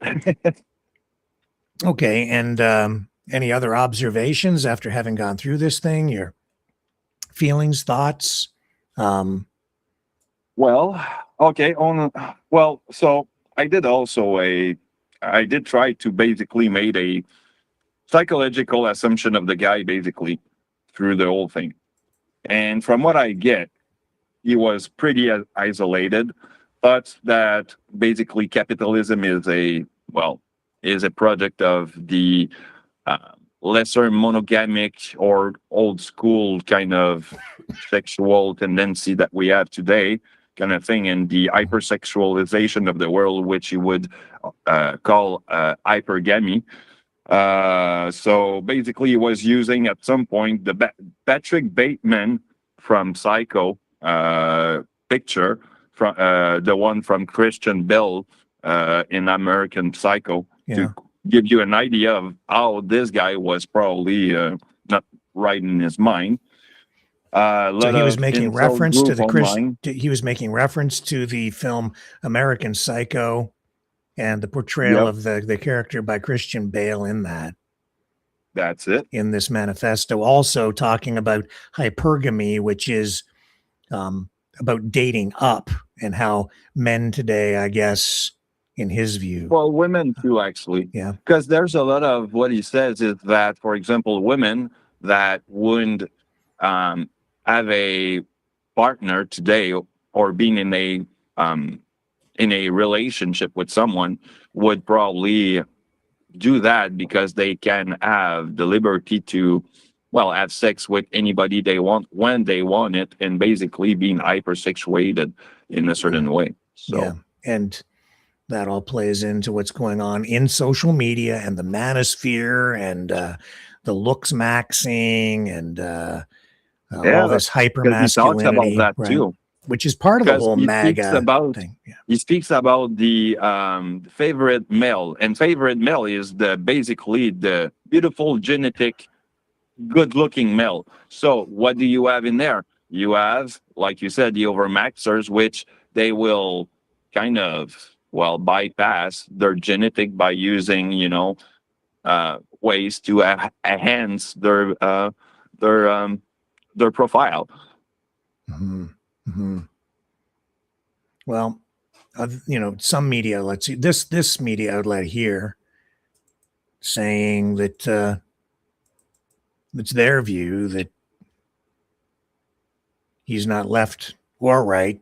The shooter was a guy who had his thoughts, his ideology, if you will, whatever, rooted in misogyny, as you're saying, after having gone through the whole manifesto. Well, most of the guys actually that he would quote in social politics or political stuff, it's basically people surrounding Dugin. He didn't actually made any quotes about Duginism, but he does reference it by when you speak about the decadence of the Western society as women are being more permissive sexually today. So you have that kind of avenue there. The self-destruct, referring to this, what he would say would be the self-destructive nature of Western liberalism. Yeah, yeah, that's true. And some people that he did, or so they suggest, right, that it's inevitable. But I'm sorry, I digress, and I didn't mean to interrupt you, but I did. So no, it's I apologize. Okay, go ahead. I got a few names actually, if that can help you, because there's a few names of philosopher and whatnot that he did actually quote in footnotes in every page. I don't know all of them because I know my philosophy, but there's some probably economic and political philosophy that I'm not aware of in there. But there's Nikolai Burkarian and Yevgeny Prebravieski. I don't know if you know them, but it's probably about the Free Republic writing. Basically, he's talking about how permissive, like I said, the society is becoming, and because of the capitalism, women are becoming more, I would say, idealistically, they won't need men, basically, to persevere in life or be successful, and basically use their success to, have more sexual debate and whatnot. There's a lot of Karl Marx. Sorry. Yeah, Marx. Varnick, Varnick on the suicides in the world. Basically, it's the suicidal world of the Western society. And this guy actually is also Russian. So there's a lot of Russian names in there. I'm going to try to get another one. He's speaking about the vulgar, how vulgar the world has become, basically through the, hold on, I got it here. Trying to remember. Yeah, that's from Varnick. Varnick spoke about that. Friedrich Angel also. Eisel Hans. That's another guy that speak a lot about men. Frederick Engels, you mean? Yeah. Yeah. Yeah. Okay. And yeah. Eisel Hans also speak about men's and how men's or alpha male kind of interact in the world, those kind of thing. There's some. There's a quote from Mao Zedong on the dialect of materialism. Oscar Wilde and Mads Larsen, sorry. Felix Dzerzhinsky, that's another one, on the preference of trends. Well, in the interest of brevity here, it just seems like there's a lot of name dropping going on in this manifesto, which is probably why this media outlet here reporting on this as a salad bar of grievances from the shooter. And I think that what you're describing reinforces that this guy wasn't just an anti-Semitic Marxist communist. He wasn't just a misogynist. He wasn't just an incel. He was a lot of things. He was the guy, probably Bolshevik. It looks like there isn't much he didn't touch on in his manifesto. And so, but the overriding thing is that I guess that the main overriding thing is he was very anti-porn, anti-woman, yep. he was very misogynistic, and I guess,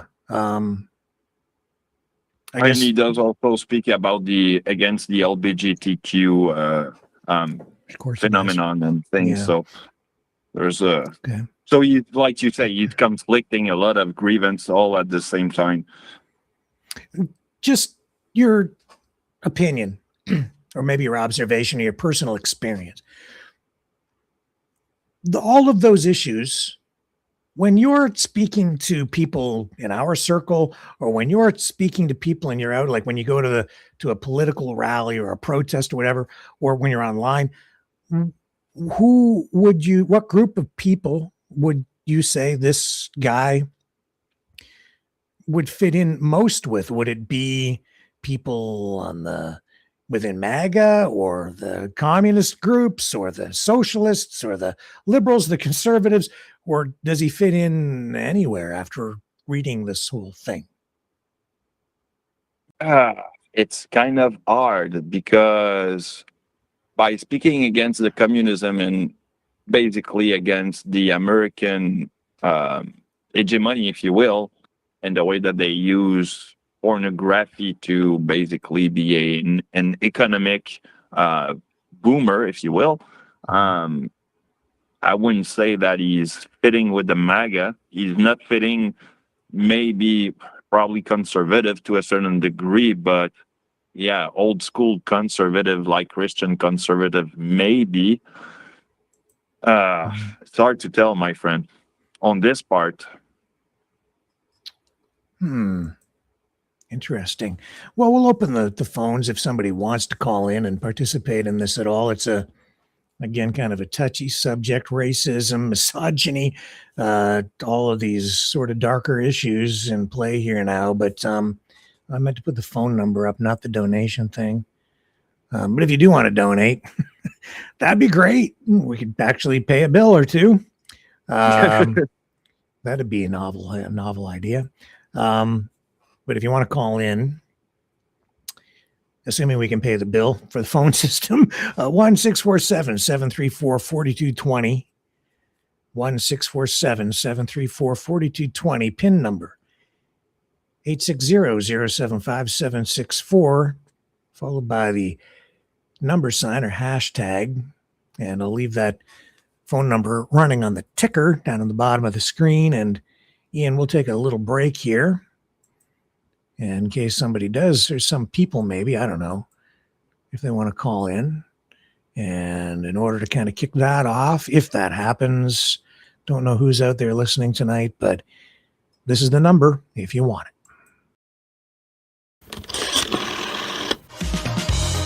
Okay, Mavericks, it's call-in time. Join the conversation. Call 1-647-734-4220. Then enter the PIN number 860-075-764, followed by the pound sign.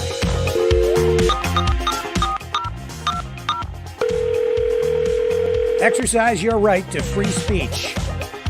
Call 1-647-734-4220. Then enter the PIN number 860-075-764, followed by the pound sign.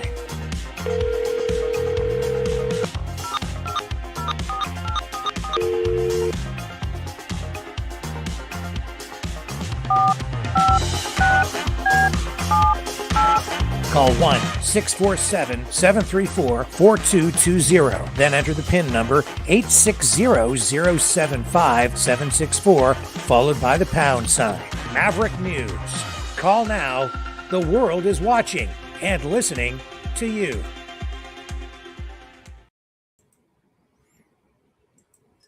All right, we're back. Any other thoughts there, Ian?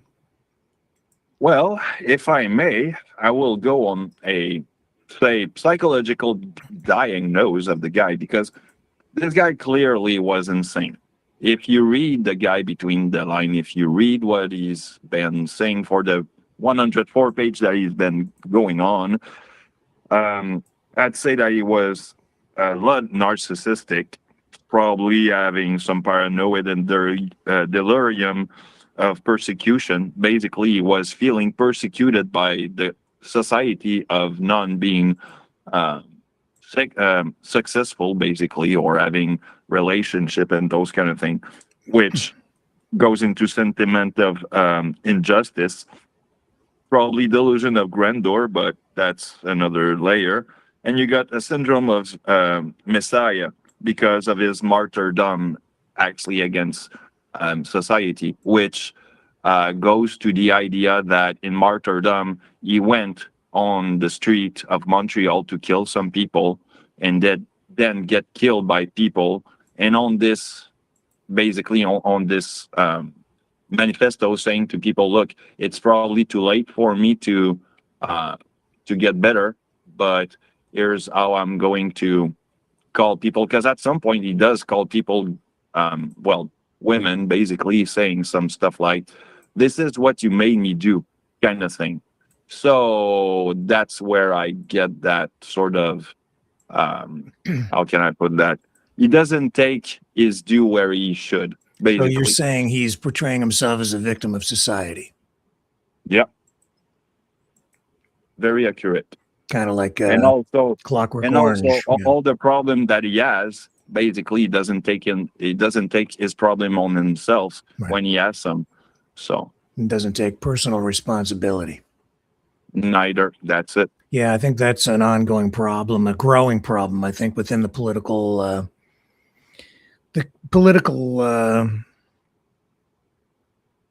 ecosystem, and certainly the ideology that's out there right now is there's a lot of finger pointing and giving permission to people to blame others for our problems, pushing personal responsibility to the side, or just even disregarding it, making everybody feel like they've been done wrong by, that everybody's a victim now, right? And that if we just get rid of this guy or get rid of that guy or blame it on this person or that person, or it's I think it's actually, again, dangerous. And I think you've touched on something key right there. Personally, I think that's what that's the observation I take from it. I'm not surprised that that's the case. No, I'm not surprised neither. Actually, I was warning people for a while now that what you see online and what's going on with that polarization of lies and whatnot, that creates that cognitive dissonance will create that kind of situation. And I was saying that months and months ago. And what's going on now? I mean, what did we have last week? Well, I was kind of warning people about that sort of thing. So I'm not surprised in a way. Yeah. Any thoughts on the other subject matter that we touched on here tonight? I covered a lot of ground, and I know you were watching last night with this Sophie Cunningham stuff, and you saw me get pretty upset after watching that rant. But I hate it when I do that stuff. Actually, I just can't accept that. But I'm interested in your thoughts, and then I'm going to ask you about something I noticed you posted in the chat last night. But go ahead and tell me what you think about all of that. Well, that does tells us that we are human, and I mean, human can do mistake, right? That's what my dad used to tell me. And that's integrity, my friend. You're amend yourself when need to, and on that.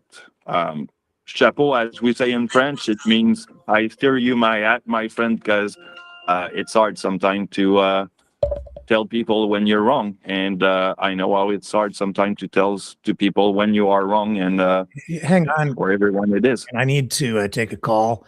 So let me find out what this is about, and we'll come back. And I don't know if it's related to what we're doing or not, but it might be. So let me do this and we'll come back, and we'll resume after this.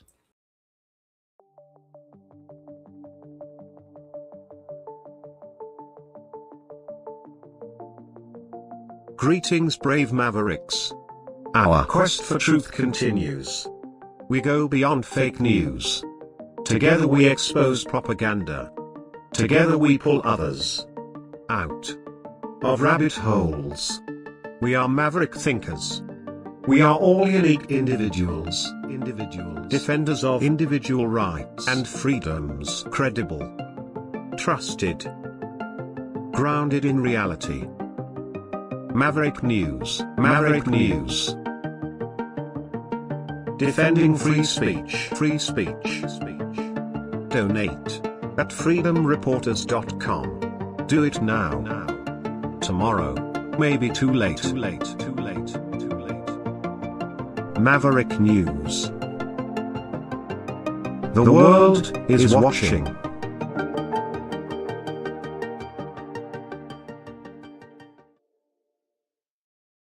I hear from my headphones. Okay. Yeah, he might be able to hear you live. It'll be a delay, though.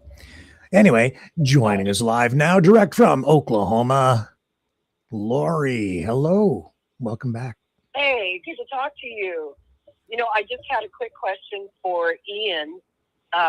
Ian, can you hear me? Yeah, he can hear you. I can hear you. Great.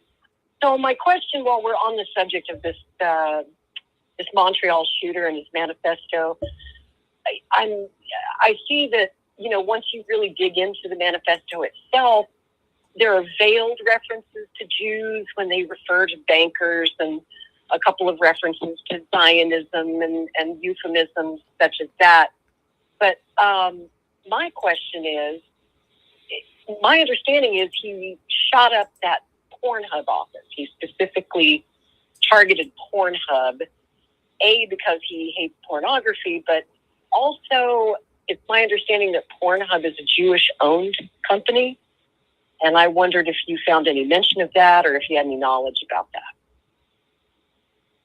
No, there's no mention about the fact that Pornhub is a Jewish corporation from my first glance, actually, because I did read the whole thing. But I mean, there's probably some part that I've kind of went through and kind of went around it. But no, there's no mention about it. The only mention about Pornhub is about the fact that women nowadays are kind of subject to, well, they will decide if they want to have a relationship or not, if they will have like a more libertarian, say, relationship with others. I mean, for example, being more polygamic or liberal in the sense of the sexualization of things.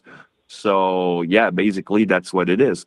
And it goes around, over over maxers that will actually, it's all about the gene, about the beautiful guy versus the normal looking guy wouldn't be the, you would probably choose like the better looking guy, and those kind of things. So it's all about that, and how decadent the society has become in the West. That's basically what his grievance is in most part.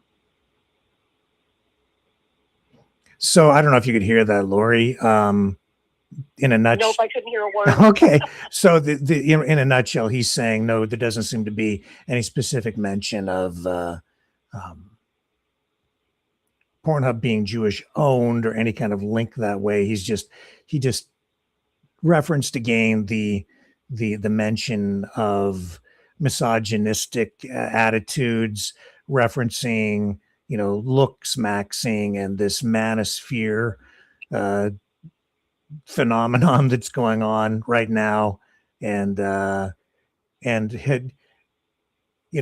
concept of men sort of needing to marry up and feeling like they don't have a place, I guess. But I understand why you're asking the question that you just asked, and I do see as well this ongoing, I guess, demonization of Jewish people as being perverts, promoting a culture of promiscuity and decadence and perversion, child molestation, all of the regular or the usual anti-Semitic tropes, right down to the adrenochrome conspiracy theories, right? So yeah, you see a lot of unfortunately, I spend too much time researching in Nazi spaces, I guess I would call it. Yeah. And they frequently talk about Pornhub. They talk about the porn industry in particular because, there is a disproportionate number of porn film companies that are Jewish owned or Israeli based because it's the film industry, and Jews are disproportionately represented in the film industry. So much of this is in Hollywood. And so the anti-Semites really glom onto that. And for years, they've been spewing their hatred specifically at Pornhub. And you'll find a lot of that if you have the misfortune of being in those spaces. And so I kind of wondered if his manosphere friends were steering him in that direction. No, actually, she's right. hang on. Ian is saying that you seem to be right. Can you elaborate on that, Ian? There's a lot of, in his grief, a lot of what women would do today, glamorification of their sexualization, as some would online or with friends would say, look, I did bang with 5 guys last weekend and whatnot, or those kind of thing, or even goes on OnlyFans just because they feel beautiful, they feel entitled in having money. So it's a easy way, if you will, to go into prostitution-ish, because I mean you're on screen, so it's not prostitution like going on street, but at the same way you're kind of normalizing. Okay, but I don't think, Ian, I'm not hearing any kind of connection to, the anti-Semitism that is also integrated into these ideas or even conspiracies, I think, or cliches, if you will. But I think Lori maybe can elaborate a little bit more on that. I didn't hear what Ian said. Yeah, well, he was talking, throwing it back to you. He was just saying that, just referencing again the decadent nature of the way society, because of pornography has become, right? And it's proliferating, and social media is amplifying and all of this. And he's saying it's glamorizing porn. And in fact, I think that it actually ties into Mark Carney's book Values, where he questions the idea of through always this theme of values, and he does raise the question: should we? I don't remember exactly what the phrasing was when I read it, but should we commercialize or apply value to sex or sexuality? Should we allow that to be some sort of a business? And it's not that he was endorsing it or saying it should happen, but he's asking that question, which is, of course, akin to, should we legalize prostitution? Should we legalize porn? And it's been with us throughout the history of mankind, humankind. So here we are now. And I'm a libertarian, so we libertarians have been advocating that for years. But here in the United States, things are taking a very different turn very quickly. You've probably seen there are a couple of online child protection bills, or at least that's how they're being sold to the public, that are swiftly working their way through the House and Senate that would literally require everyone on the internet to use a website, to use an app, to use Twitter, to use Facebook, to present photo ID. They want to verify your age to make sure that you're old enough. And that is sort of related to what's happening in England with their under 16 law, and they're trying to, not let anybody under the age of 16 on the internet. So it's draconian. It's very we're dealing with that up here too. And 16 seems to be the magic number. Maybe I received just 2 days ago a survey asking that very question, a series of questions about that issue, restrictions or even banning social media accounts being set up by anybody under a certain age, asking what age do you think it should be? It's an issue here in Canada too, playing out. And I get it. I mean, I think that social media is the most harmful and addictive drug that's ever been created in the entire history of mankind. I'll go that far. Yeah. I think it's dangerous for adult minds, right? Yes. Like the subject of your show tonight with all the rage bait and the phony AI videos that are duping even seasoned journalists like you and me. We fall for it too sometimes, despite all of our skills on how to spot a fake. Yeah. Even we get faked out sometimes. So it's dangerous for our minds. It's dangerous for adult minds. And I'm so glad I don't have young kids right now and be facing that decision as a parent, whether to let them have a phone, whether to let them have access to social media. But I'm not sure that draconian surveillance legislation such as this is the answer. But I don't really know what the answer is. I don't have it either. I can only tell you that I'm grateful to you for pointing out that video was fake last night. But man, you know why I got so pissed off?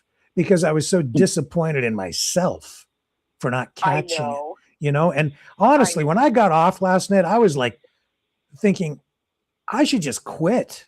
What good am I doing, right? If I can't serve people with real information, if I'm just going to get duped and spread, amplify the problem, then I'm just part of the problem.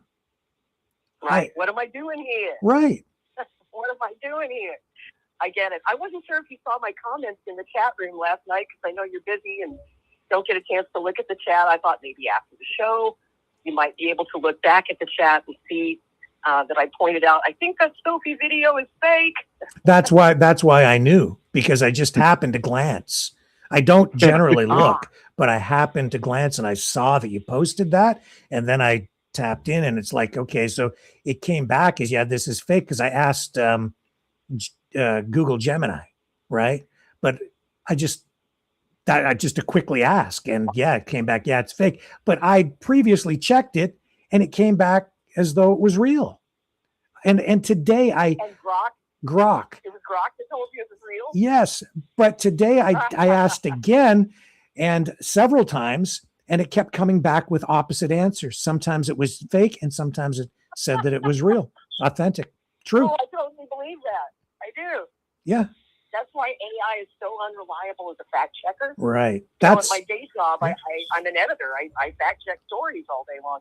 And we do not use AI for that very reason, to fact check. Yeah. We still do it the old fashioned way because AI is just so wrong a lot of the time.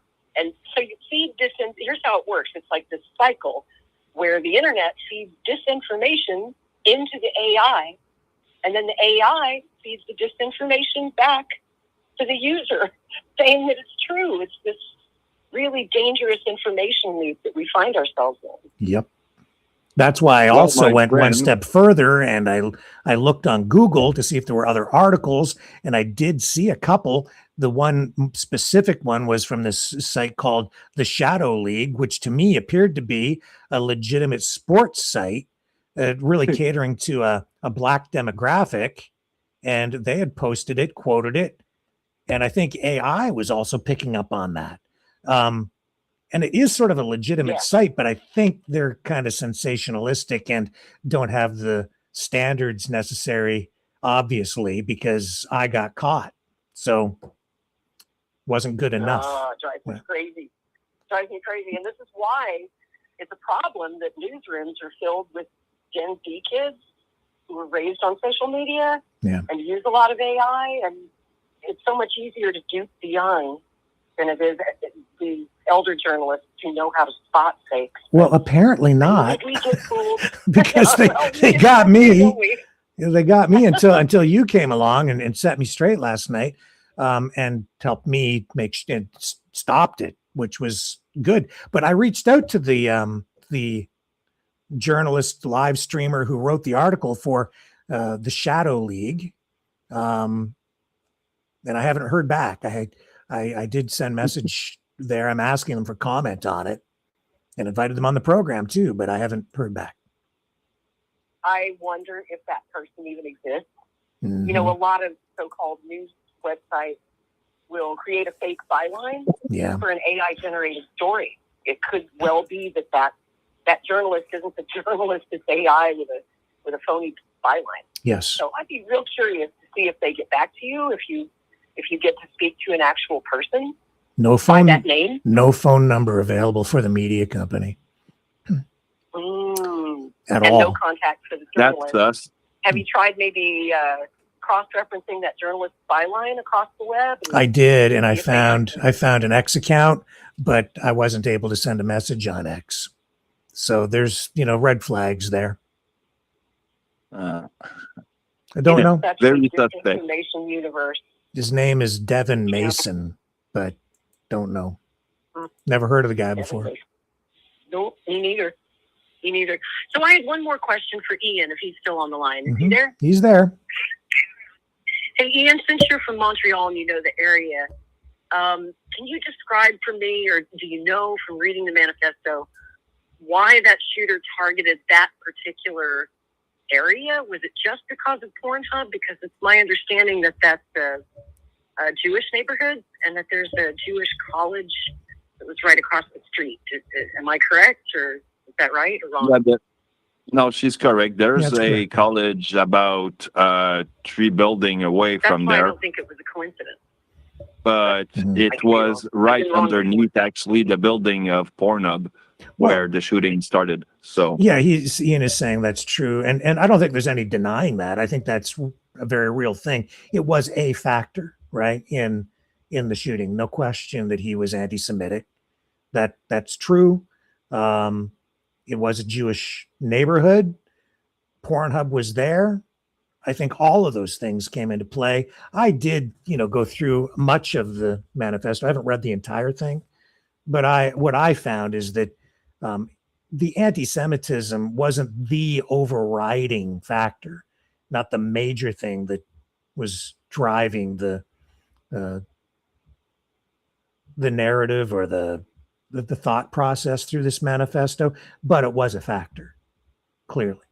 So it sounds like this guy had every crazy conspiracy theory in the book. That's going through the point. Very true. It's everything. It's even Zionism wasn't used the right way.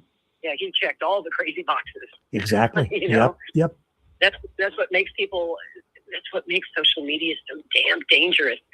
I'll tell you a quick story before I let you go. I don't know if you noticed, but I disappeared from X for 3 days. Oh, okay. And for someone like me who posts a lot, 3 days is a long time, right? I've got 14,000 followers on X. I use it a lot. Been on X for 10 years. But I got suspended, get this, for inauthentic behavior. What? They thought I was a bot. Even though I'm out there in the world with my face and my name, and I'm obviously human. All you have to do is go to my YouTube channel, and I think you can probably vouch that I'm a human. I can. Yeah. I'm obviously a human being, but somehow they thought I was a bot. But as it turns out, that same day, this was on last Sunday, like thousands of Twitter accounts got suspended, all in a wave, because we were critical of Vice President Vance and the MOU deal with Iran. Oh, yeah. And the thing that we all had in common, Rick, was that we had all interacted with the official White House X account, Rapid Response 47, which is run by a close advisor, J.D. Vance.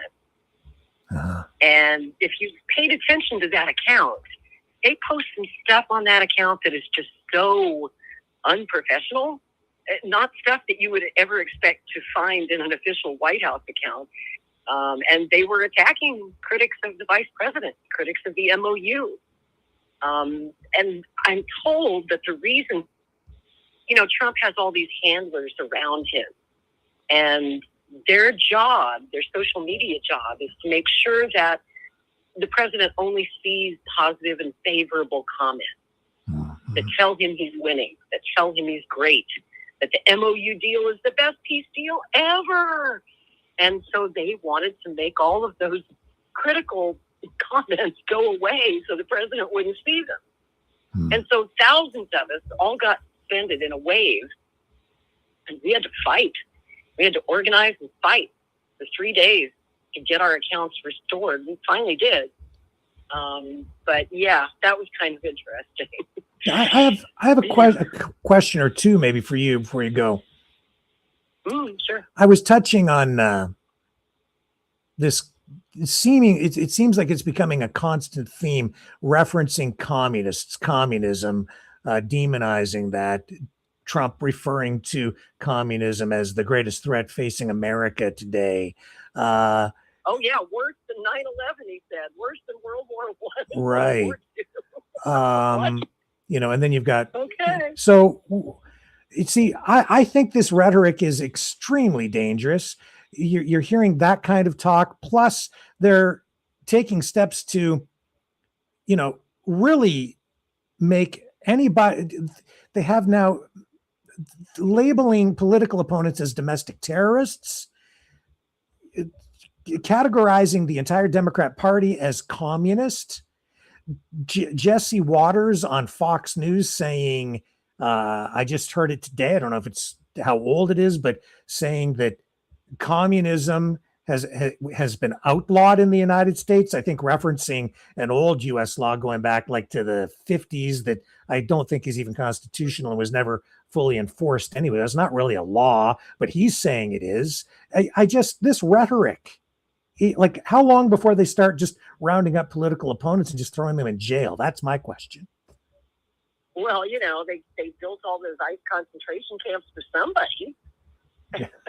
Eventually they're going to run out of aliens to deport. So they're going to come for us next. That's what makes this all so dangerous. And, the law that he's referring to, if it's what I think it is, that was actually struck down by the Supreme Court, I think, in 1957 or 58. Uh-huh. And basically, they were at one time in the McCarthy era literally just throwing people in prison for being communists. Right. That's why I've been referring to this as sort of a neo-McCarthyism. A neo-McCarthyism. The Supreme Court struck that down. Yeah. And they said that, of course, the Communist Party is allowed to exist in a free nation like the United States, just like the Libertarian Party or the Green Party or even the Nazi Party. Mm-hmm. You can have a fringe party in the United States. We have free speech here and freedom of association. But there was a caveat. The caveat was, as long as you are not advocating the overthrow of the United States government and implementing communism in its place. Yes, so that's exactly right. There was that caveat in the Supreme Court ruling. I find that dangerous too, Rick. You know, I've got friends who are communists. We disagree on just damn near everything, but they're not bad people. Right. They're not trying to overthrow the government. Yep. I do think that they should probably operate outside the Democratic Party, as they always have in the DSA or the CPUSA or any number of different political parties. I think their views are just too extreme for the Democratic Party. I don't like seeing that take over the Democratic Party because that is their goal. Yeah. They want to overthrow the rulership of the Democratic Party. And I speak as someone who was a libertarian for 30 years. And my party was also overthrown by radical extremists. You probably remember this. I was on Maverick News at the time. It had been early 2023 when the Mises Caucus did a hostile takeover of the Libertarian Party. Yeah. And essentially made it MAGA adjacent. So now we've got all the Nick Fuentes, America First types in the Libertarian Party. And as James Carville said the other day, there are just some people I don't want to share a tent with, and I can't be in a tent with those people. So I left. And I'm afraid the same thing is happening right now to the Democrats. Yep. You know, people like moderate Democrats, reasonable people. I still believe that, yes, the fringes are growing and they're getting larger on the left and the right. But I still believe the majority of Americans, the silent majority, are in the middle. Mm-hmm. And we're all becoming politically homeless. That's why you see this really meteoric rise of independent voters. The majority are now independents and consider themselves politically homeless. They can't really belong to either party because the two parties have become so radicalized and extremist. I mean, where are the liberal Republicans going? They don't have any place to go. MAGA's not for them. America First isn't for them. Where do the mainstream moderate Democrats go as the Democrat Party keeps changing and not in a good way? Same with libertarians. There really isn't any party for us anymore. And do you think that you know the far swing of the pendulum is on display? Does it concern you to see this symbolism, whatever it is? And I guess it's open to interpretation, but I'm interested in your thoughts on this golden eagle that Trump posted on social media, saying it's a gift to America with 11 stars, and some people saying it seems to echo a Nazi eagle. And I'm seeing other Roman symbolism coming to bear, you know, statues, and you see the resurrection of, you know, the Confederate statues and, you know, those kinds of concepts, ideas, and symbols as Trump sort of puts his stamp on Washington. Are you seeing that? Do you think that's actually, what are your thoughts? Yeah, I'm not loving it. I'm not loving it. You know, Trump, I will say, he's always had this kind of fetish, this fascination with the eagle, the American eagle, the bald eagle. He loves it. He's been infatuated with it for a long time. Do you remember that video from, I think it was 10 or 12 years ago now? He was doing a photo op in his office at Trump Tower, and they brought in a bald eagle. Yep. To do the photo op with. You've seen the video, of course, yep. where the eagle was sitting on the desk next to him, and the bird attacked him. Yeah, my first thought I remember that. The eagle symbolism, and Trump likes to use that a lot. This new one, this gold eagle, just kind of, you know, it screamed Nazi symbolism to me. And yes, you can say that it's Roman, but that's where the Nazis got their inspiration from. That's right. Yes. You know, the fasci is ancient Rome. Yeah. And that we have fasci hanging in our House of Congress here in the United States that have been there forever. So yes, it all kind of could be traced back to Roman symbolism, but that's where the Nazis got it. And it does seem to be a wink and a nod and a dog whistle. That's what I got out of it. One last question before you go. You ever see the movie, Yeah. the Bob Guccione movie Caligula? You ever see that? Oh, yes, a long time ago. Yeah. That's a great one. Yeah. Yeah, great, depending on your perspective, right? Yeah, I've been thinking of, because I've been having a bit of a conversation with somebody else about that. And I think it ties in to a lot of what's going on right now and even the conversation tonight because of, well, for a lot of reasons. I think I'm going to review that movie because of all the Roman symbolism, where Trump is going, the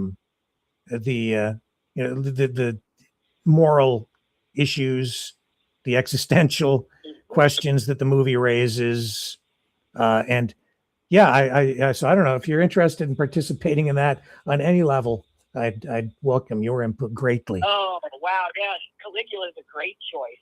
You know, every time I look at this arch that he wants to build in D.C., all I can see is the Brandenburg Gate in Berlin. It just looks like a Brandenburg Gate to me, and I'm not loving that. But speaking of old movies that I haven't revisited in a while, and you probably remember this since you're old like me, back in the 70s, I think it was 1977, there was a big TV miniseries event called Eleanor and Franklin about the Roosevelt. You remember that? And, no, I don't. Jane Alexander played Eleanor Roosevelt. It might not have been as big in Canada, but it was big here in the States. And I always loved that movie, and I went back and I watched it because, you know, I'm kind of an FDR historian, and I love that movie because it's actually based on the diaries of Eleanor Roosevelt.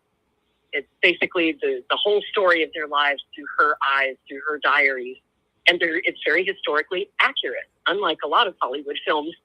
But something really hit me watching that, looking at 1932, the year he won the White House in the midst of the Great Depression. And, you know, people often demonized Roosevelt, especially during the McCarthy era, during the witch hunts, when they were going after the communists, and they were prosecuting members of FDR's administration, saying that they were outright communists. And yeah, some of them were. A lot of them weren't. But they often demonized FDR wrongly as a communist. What they don't understand about FDR, and I wish people would look at this today and understand it, especially President Trump. Trump has a golden opportunity here to do what FDR did. In hard economic times, when the people are getting angry, when the natives are getting restless, of course they're going to gravitate towards socialism. Of course they're going to gravitate towards communism. How are these socialists and communists getting elected? They're promising cheaper rent, affordable groceries, bringing down the cost of living, better jobs, healthcare, opportunities. Those are the things voters want. That's what got Trump elected. Right. Unfortunately, he hasn't kept any of those promises. And in fact, just, you know, he refused to sign the housing bill this week, which was a good step in the right direction. He could have just signed that and taken credit for it and said, I did that, even though he didn't. It was a Democrat bill. But he just instead called it a yawn. He said it was nothing. He says he loves high gas prices. I mean, this is hurting people. So, of course, that's going to drive more and more people to those fringes. Next thing you know, you really do have a communist revolution on your hands. That's what FDR was facing when he came to office in 1932. There were communist uprisings and riots and labor strikes all across the country during his first term and into his second term. And what he was trying to do was find a balance somewhere in the middle where you've got a spoonful of socialism, a little social security, a little unemployment insurance, some of those good things that you can find in socialism and put them to use in a democratic society. But at the same time, what he was doing was saving capitalism. That's what people don't understand.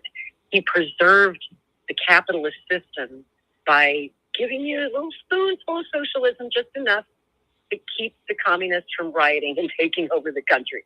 Yeah. When people start going to the streets, when they go to the ballot box and start electing communists, it's time for you to listen to what they're saying and meet some of those demands. You don't have to capitulate to all of them, but you can find something in there that works for you politically. And Donald Trump has a golden opportunity here to do something about health care. He's been saying for 10 years he was going to repeal and replace Obamacare. Well, he basically destroyed Obamacare but he hasn't replaced it with anything. He said he was going to make housing more affordable. What's he done? Nothing. He said he was going to bring down the cost of energy. What's it done? Doubled. Tripled since the war started in some places. I mean, he's doing exactly the opposite of what got him elected, and it's just a disaster. It's an absolute disaster. That's why they're going to get shellacked in the midterms and probably in 2028, although I hate to make predictions that far ahead. But, you know, he needs to save capitalism, and not just for him and his rich friends. It has to be a system that works for everyone. And if that means taxing his rich buddies a little bit more, well, that's probably what needs to happen. Remember, folks, you know, during much of the 20th century, in the 1930s, well to the end of the 1980s, the tax rate on millionaires was 90%. Now it's somewhere around 28%, 23 to 28% on the wealthy. But probably not coincidentally, those are the years we also had a thriving middle class. And that's why. Yeah. But Anyway, hey, you know, those Jeff Bezos has to buy fuel for that giant flying dildo to go up into space and stuff. So, you know, he's got. And the trillionaire Elon needs a few more toys. I mean, he needs another yacht. Won't somebody think of the trillionaire? Yeah. The poor trillionaire. And and I'm so glad you called in. I always appreciate everything you bring here. And maybe what Trump should do is find a way to embrace a little more of the golden opportunity and less of the golden eagle. Exactly. Well said. Well said, my friend. A little less of that, you know, bling and a little more of the thing. Yeah. Let's really get something done. He's got the majority in Congress. That's why the people elected Republicans and handed them both houses of Congress. We really wanted something done, and so many Trump voters feel betrayed on so many issues. I'm one of them. I very much regret voting for Trump. In my defense, all I can say is I voted for what he said, not for what he's actually doing. I'm horrified by much of what he's doing. And really, as a historian, if I tried to project into the future and look back at how historians are going to remember him, especially the second term, it's not looking good. What can he really claim as a victory? About the only thing he can claim is he did seal the southern border. Our southern border is secure now. He stopped that nonstop flow of unchecked immigration, and that is a good thing. I voted for that. Yeah. I did not vote for mass deportations. I did not vote for ICE terrorizing people and, you know, shooting American citizens. Right. I didn't vote for any of that. I didn't vote for a lot of what he's doing. A lot. Really, most of it is bad. And then he became the only president in United States history to surrender in a war that we didn't even fight and lose. I mean, it's one thing to fight a war and lose, right? We gave him a good fight in Vietnam and we lost. We gave him a good fight for 20 years in Afghanistan and we lost. We gave him a good fight in Iraq and we lost. But this is a surrender before the war has even been fought. It doesn't make any sense to me. It's a huge kick in the nuts to American prestige. And believe me, our enemies all over the world are watching Trump get down on his knees to Iran and thinking all kinds of thoughts. It's not good. It's the dumbest war ever. And there's dumbest war ever. And there's no B in that. You can drop the B. It's just the dumbest war ever. It brings a whole new meaning to the phrase weekend warriors, doesn't it? It's like we only fight the war on weekends. That's right. That's right. Crazy. And then profit on the stock market and the oil futures market on Monday. Oh my! And whoever heard of taking a 4-month break in the middle of a war? What the hell was that? I mean, we had Iran on the back foot back in late March, early April. We were smashing Iran, and then all of a sudden, Trump blows the whistle and says, "Everybody out of the pool. Yeah, ceasefire." When does the winner ask for a ceasefire? Why did we stop? Why did we take a 4-month break? And we got our troops stationed all over the region, just cooling their heels, sitting there waiting for orders. And they can't come home, but they're stuck there in the Gulf. And they came there to fight, and they're not allowed to fight. And that's exactly how the Israelis feel, too. Every time Trump pulls on Netanyahu's leash and says, no, you're not allowed to win the war. Not allowed to win the war. And apparently we're not allowed to win the war either. It just seems to me he's kicking the can down the road. He's made a nice, profitable deal for himself with the oil-rich Arab nations. And believe me, that oil money does a lot of talking. They've got a lot more to spend than the Israelis. So for all of you out there who think Jews run the world and that Israel controls the president, that's not exactly true. Yeah. No, it's whoever's got the most money. That's about right. Yeah, that's right. Fealty. Gangsters. They're all a bunch of gangsters. And believe me, the running Arabs the have a world. lot Yeah. more money. Yeah. Yeah. That's right. And there you go. Lori, thank you for calling in. Well, it's wonderful to talk to you, my friend. Always. Thank you so much. I'll talk to you soon. Take care. Take care, Ian. Bye now. Bye for now. Thank you. Okay. And I'll get a final thought from you, Ian, as we wrap up tonight. Final thought quickly. Well, for you all Canadian and Americans, I hope Lori's still listening, because I got a little suggestion for all of you, because it's French Canadian. I hope you can find a translation in English. But the movie is called The Decline of the American Empire by Denis Arcand, which also preside the barbarian invasion, which is actually also a tree quote with the Day of Darkness, if I do believe myself. So this is 3 movie that actually is pretty much timely for the time where it was done, because it's old movies. So yeah, The Decline of the American Empires. That's a movie to watch, like we say in Franglish. And what else? Well, guys, hang on. Dude, are you calling back? Yes. Okay. Did you want to say something else on live? You're still on live. Yeah. I totally forgot the other reason that I called you. Are we live? Yeah, we're live. Yeah. I was about to sign off, yeah. but for you, we'll go all night if you want. So Yeah, but wait, there's more. I wanted to ask you if you'd heard the news, because you and I talked about this for years on Maverick News. Did you hear the news that Aubrey Cottle, the guy who hacked Give, Send, Go and doxed all those Freedom Convoy donors a couple of years ago, that he was actually sentenced last week to 18 months in prison there in Canada? No, I didn't hear that. Yeah, that one kind of slipped under the radar. I didn't know if you'd heard or if you'd even covered it. I'll look. I'm not able to watch every night. Wow. But they finally got him, Rick. They finally got him. Well, I'll look up the details on that. Ian, what? What'd you say? You remember him. Oh, yeah. Laurie just covered it. Crazy guy. Yeah, Crazy Aubrey. Yeah. The guy with the rainbow hair. Yeah. Yeah. Well, you know, he's an OG hacker, claims to be the original founder of Anonymous. Right. Although a lot of people in the hacking community dispute that.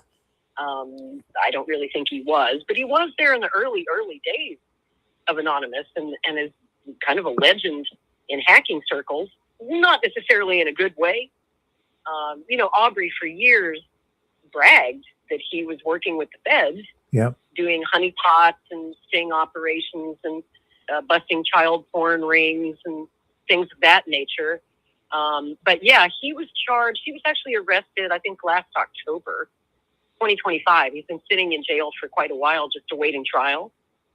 And he was arrested on a separate case that wasn't related to the Freedom Convoy Give, Send, Go hack. It was he had participated in a hack of the Texas Republican Party and doxed a bunch of donors to the Texas GOP.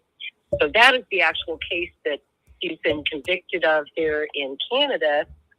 He was sentenced to 18 months, but it looks like because he's been sitting in jail for a while, they're giving him time served.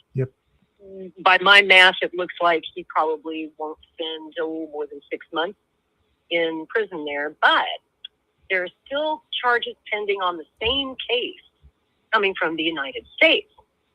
And we have an extradition request for it. So you can have him. It remains to be seen. Yeah, I don't know what's going to happen there. I know. He might do his 6 months, and then we take him off your hands and throw him in a Texas jail for a while, or a good long while. That could be 20 years for him in the United States at least.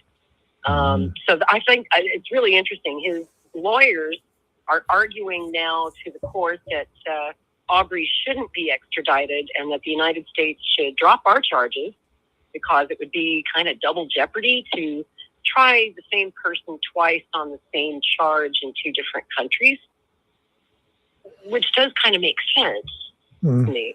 Mm-hmm.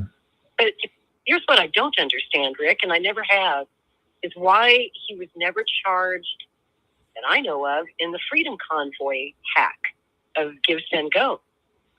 He admits he did it. Or says he made videos. Or says he did. Yeah. Mm-hmm. Just because maybe they can't prove it. Yeah, the strange thing about that case is, and so much about politics and all of the stuff surrounding that whole Freedom Convoy is, just because somebody says something, that even that doesn't necessarily make it true. Just because somebody confesses doesn't really mean they did it either.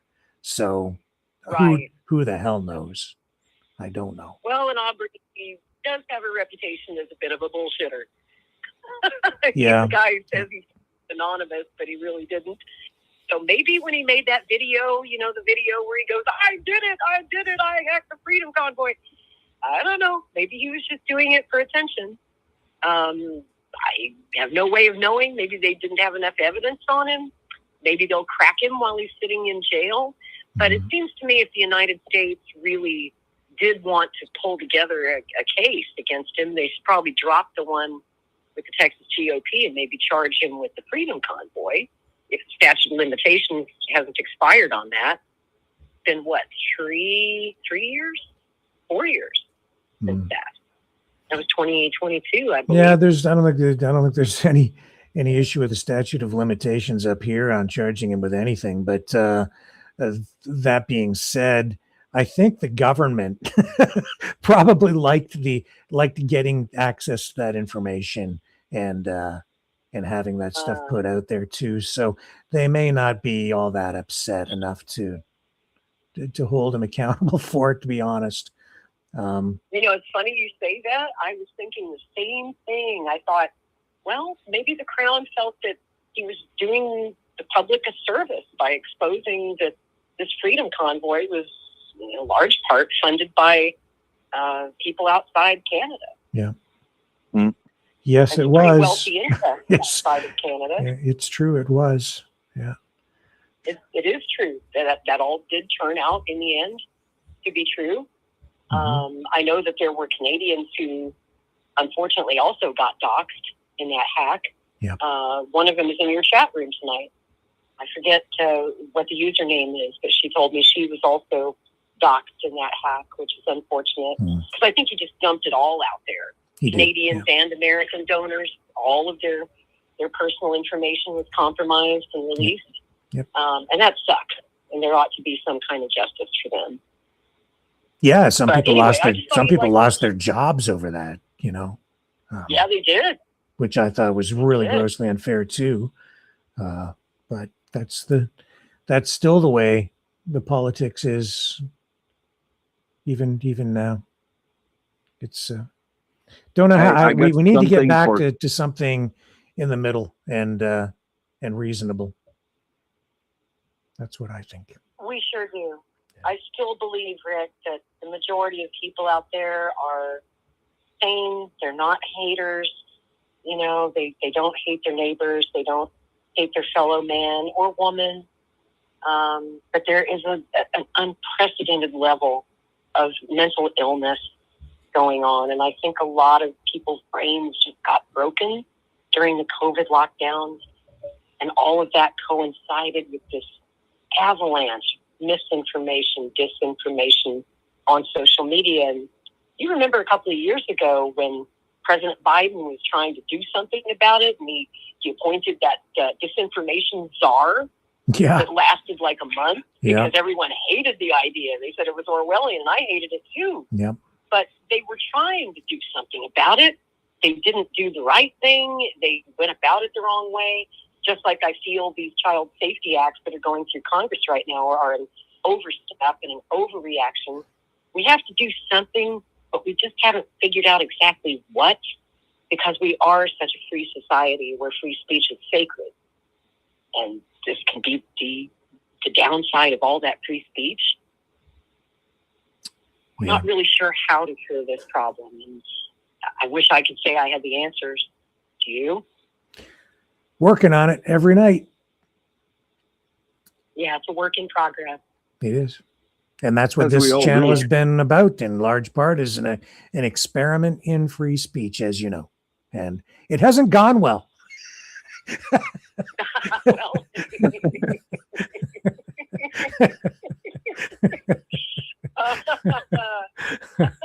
I tell you what, man, some days just being on the side of the truth can be pretty demoralizing. And lonely. It feels like, and lonely, because the whole mob is against you. Yep. That's kind of the nerds in the room. That is the truth. With that, time to sign off. Okay. See you later. I won't call back again. Sorry. Well, you can if you want. I'll be around. Anyway, see you. Bye. Okay, Ian, we kind of got your final thought there. I'll give you max 5 words. Sum it up for us. Well, you have actually provided us the proof that that's more than 5 words. AI, hold on. AI is actually the proof of, well, it's as the inventor, not as perfect as we are. So yeah, it is as imperfect as human being can be, and social media also. So don't believe all what AI tell you. There you go. Otherwise, you'll end up living the lie. See you back here tomorrow night, 7 p.m. Eastern, on the flip side.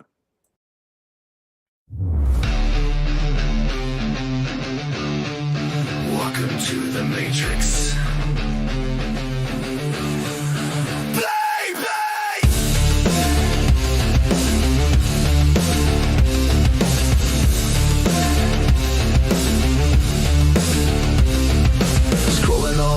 Chasing the high, everything's fake, psychedelic sky. They said you're free, that's the game. Different screen, always the same. You are what you believe, that's the key.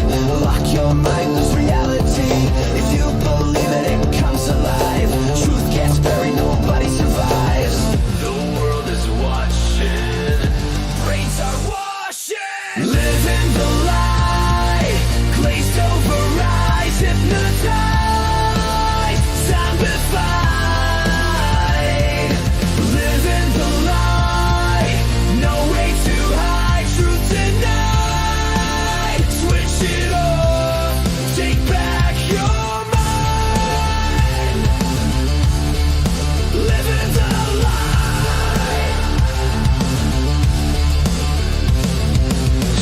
Story louder now. Truth gets lost inside the crowd. Think you're awake, it's in your head. Different cage, dream is dead. The world is watching, brains are washing. Living the lie, glazed over eyes, hypnotized, zombified. Living the lie, no way to hide. Truth denied. Switch it off, take back your mind. Live it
This has been a Maverick Multimedia production.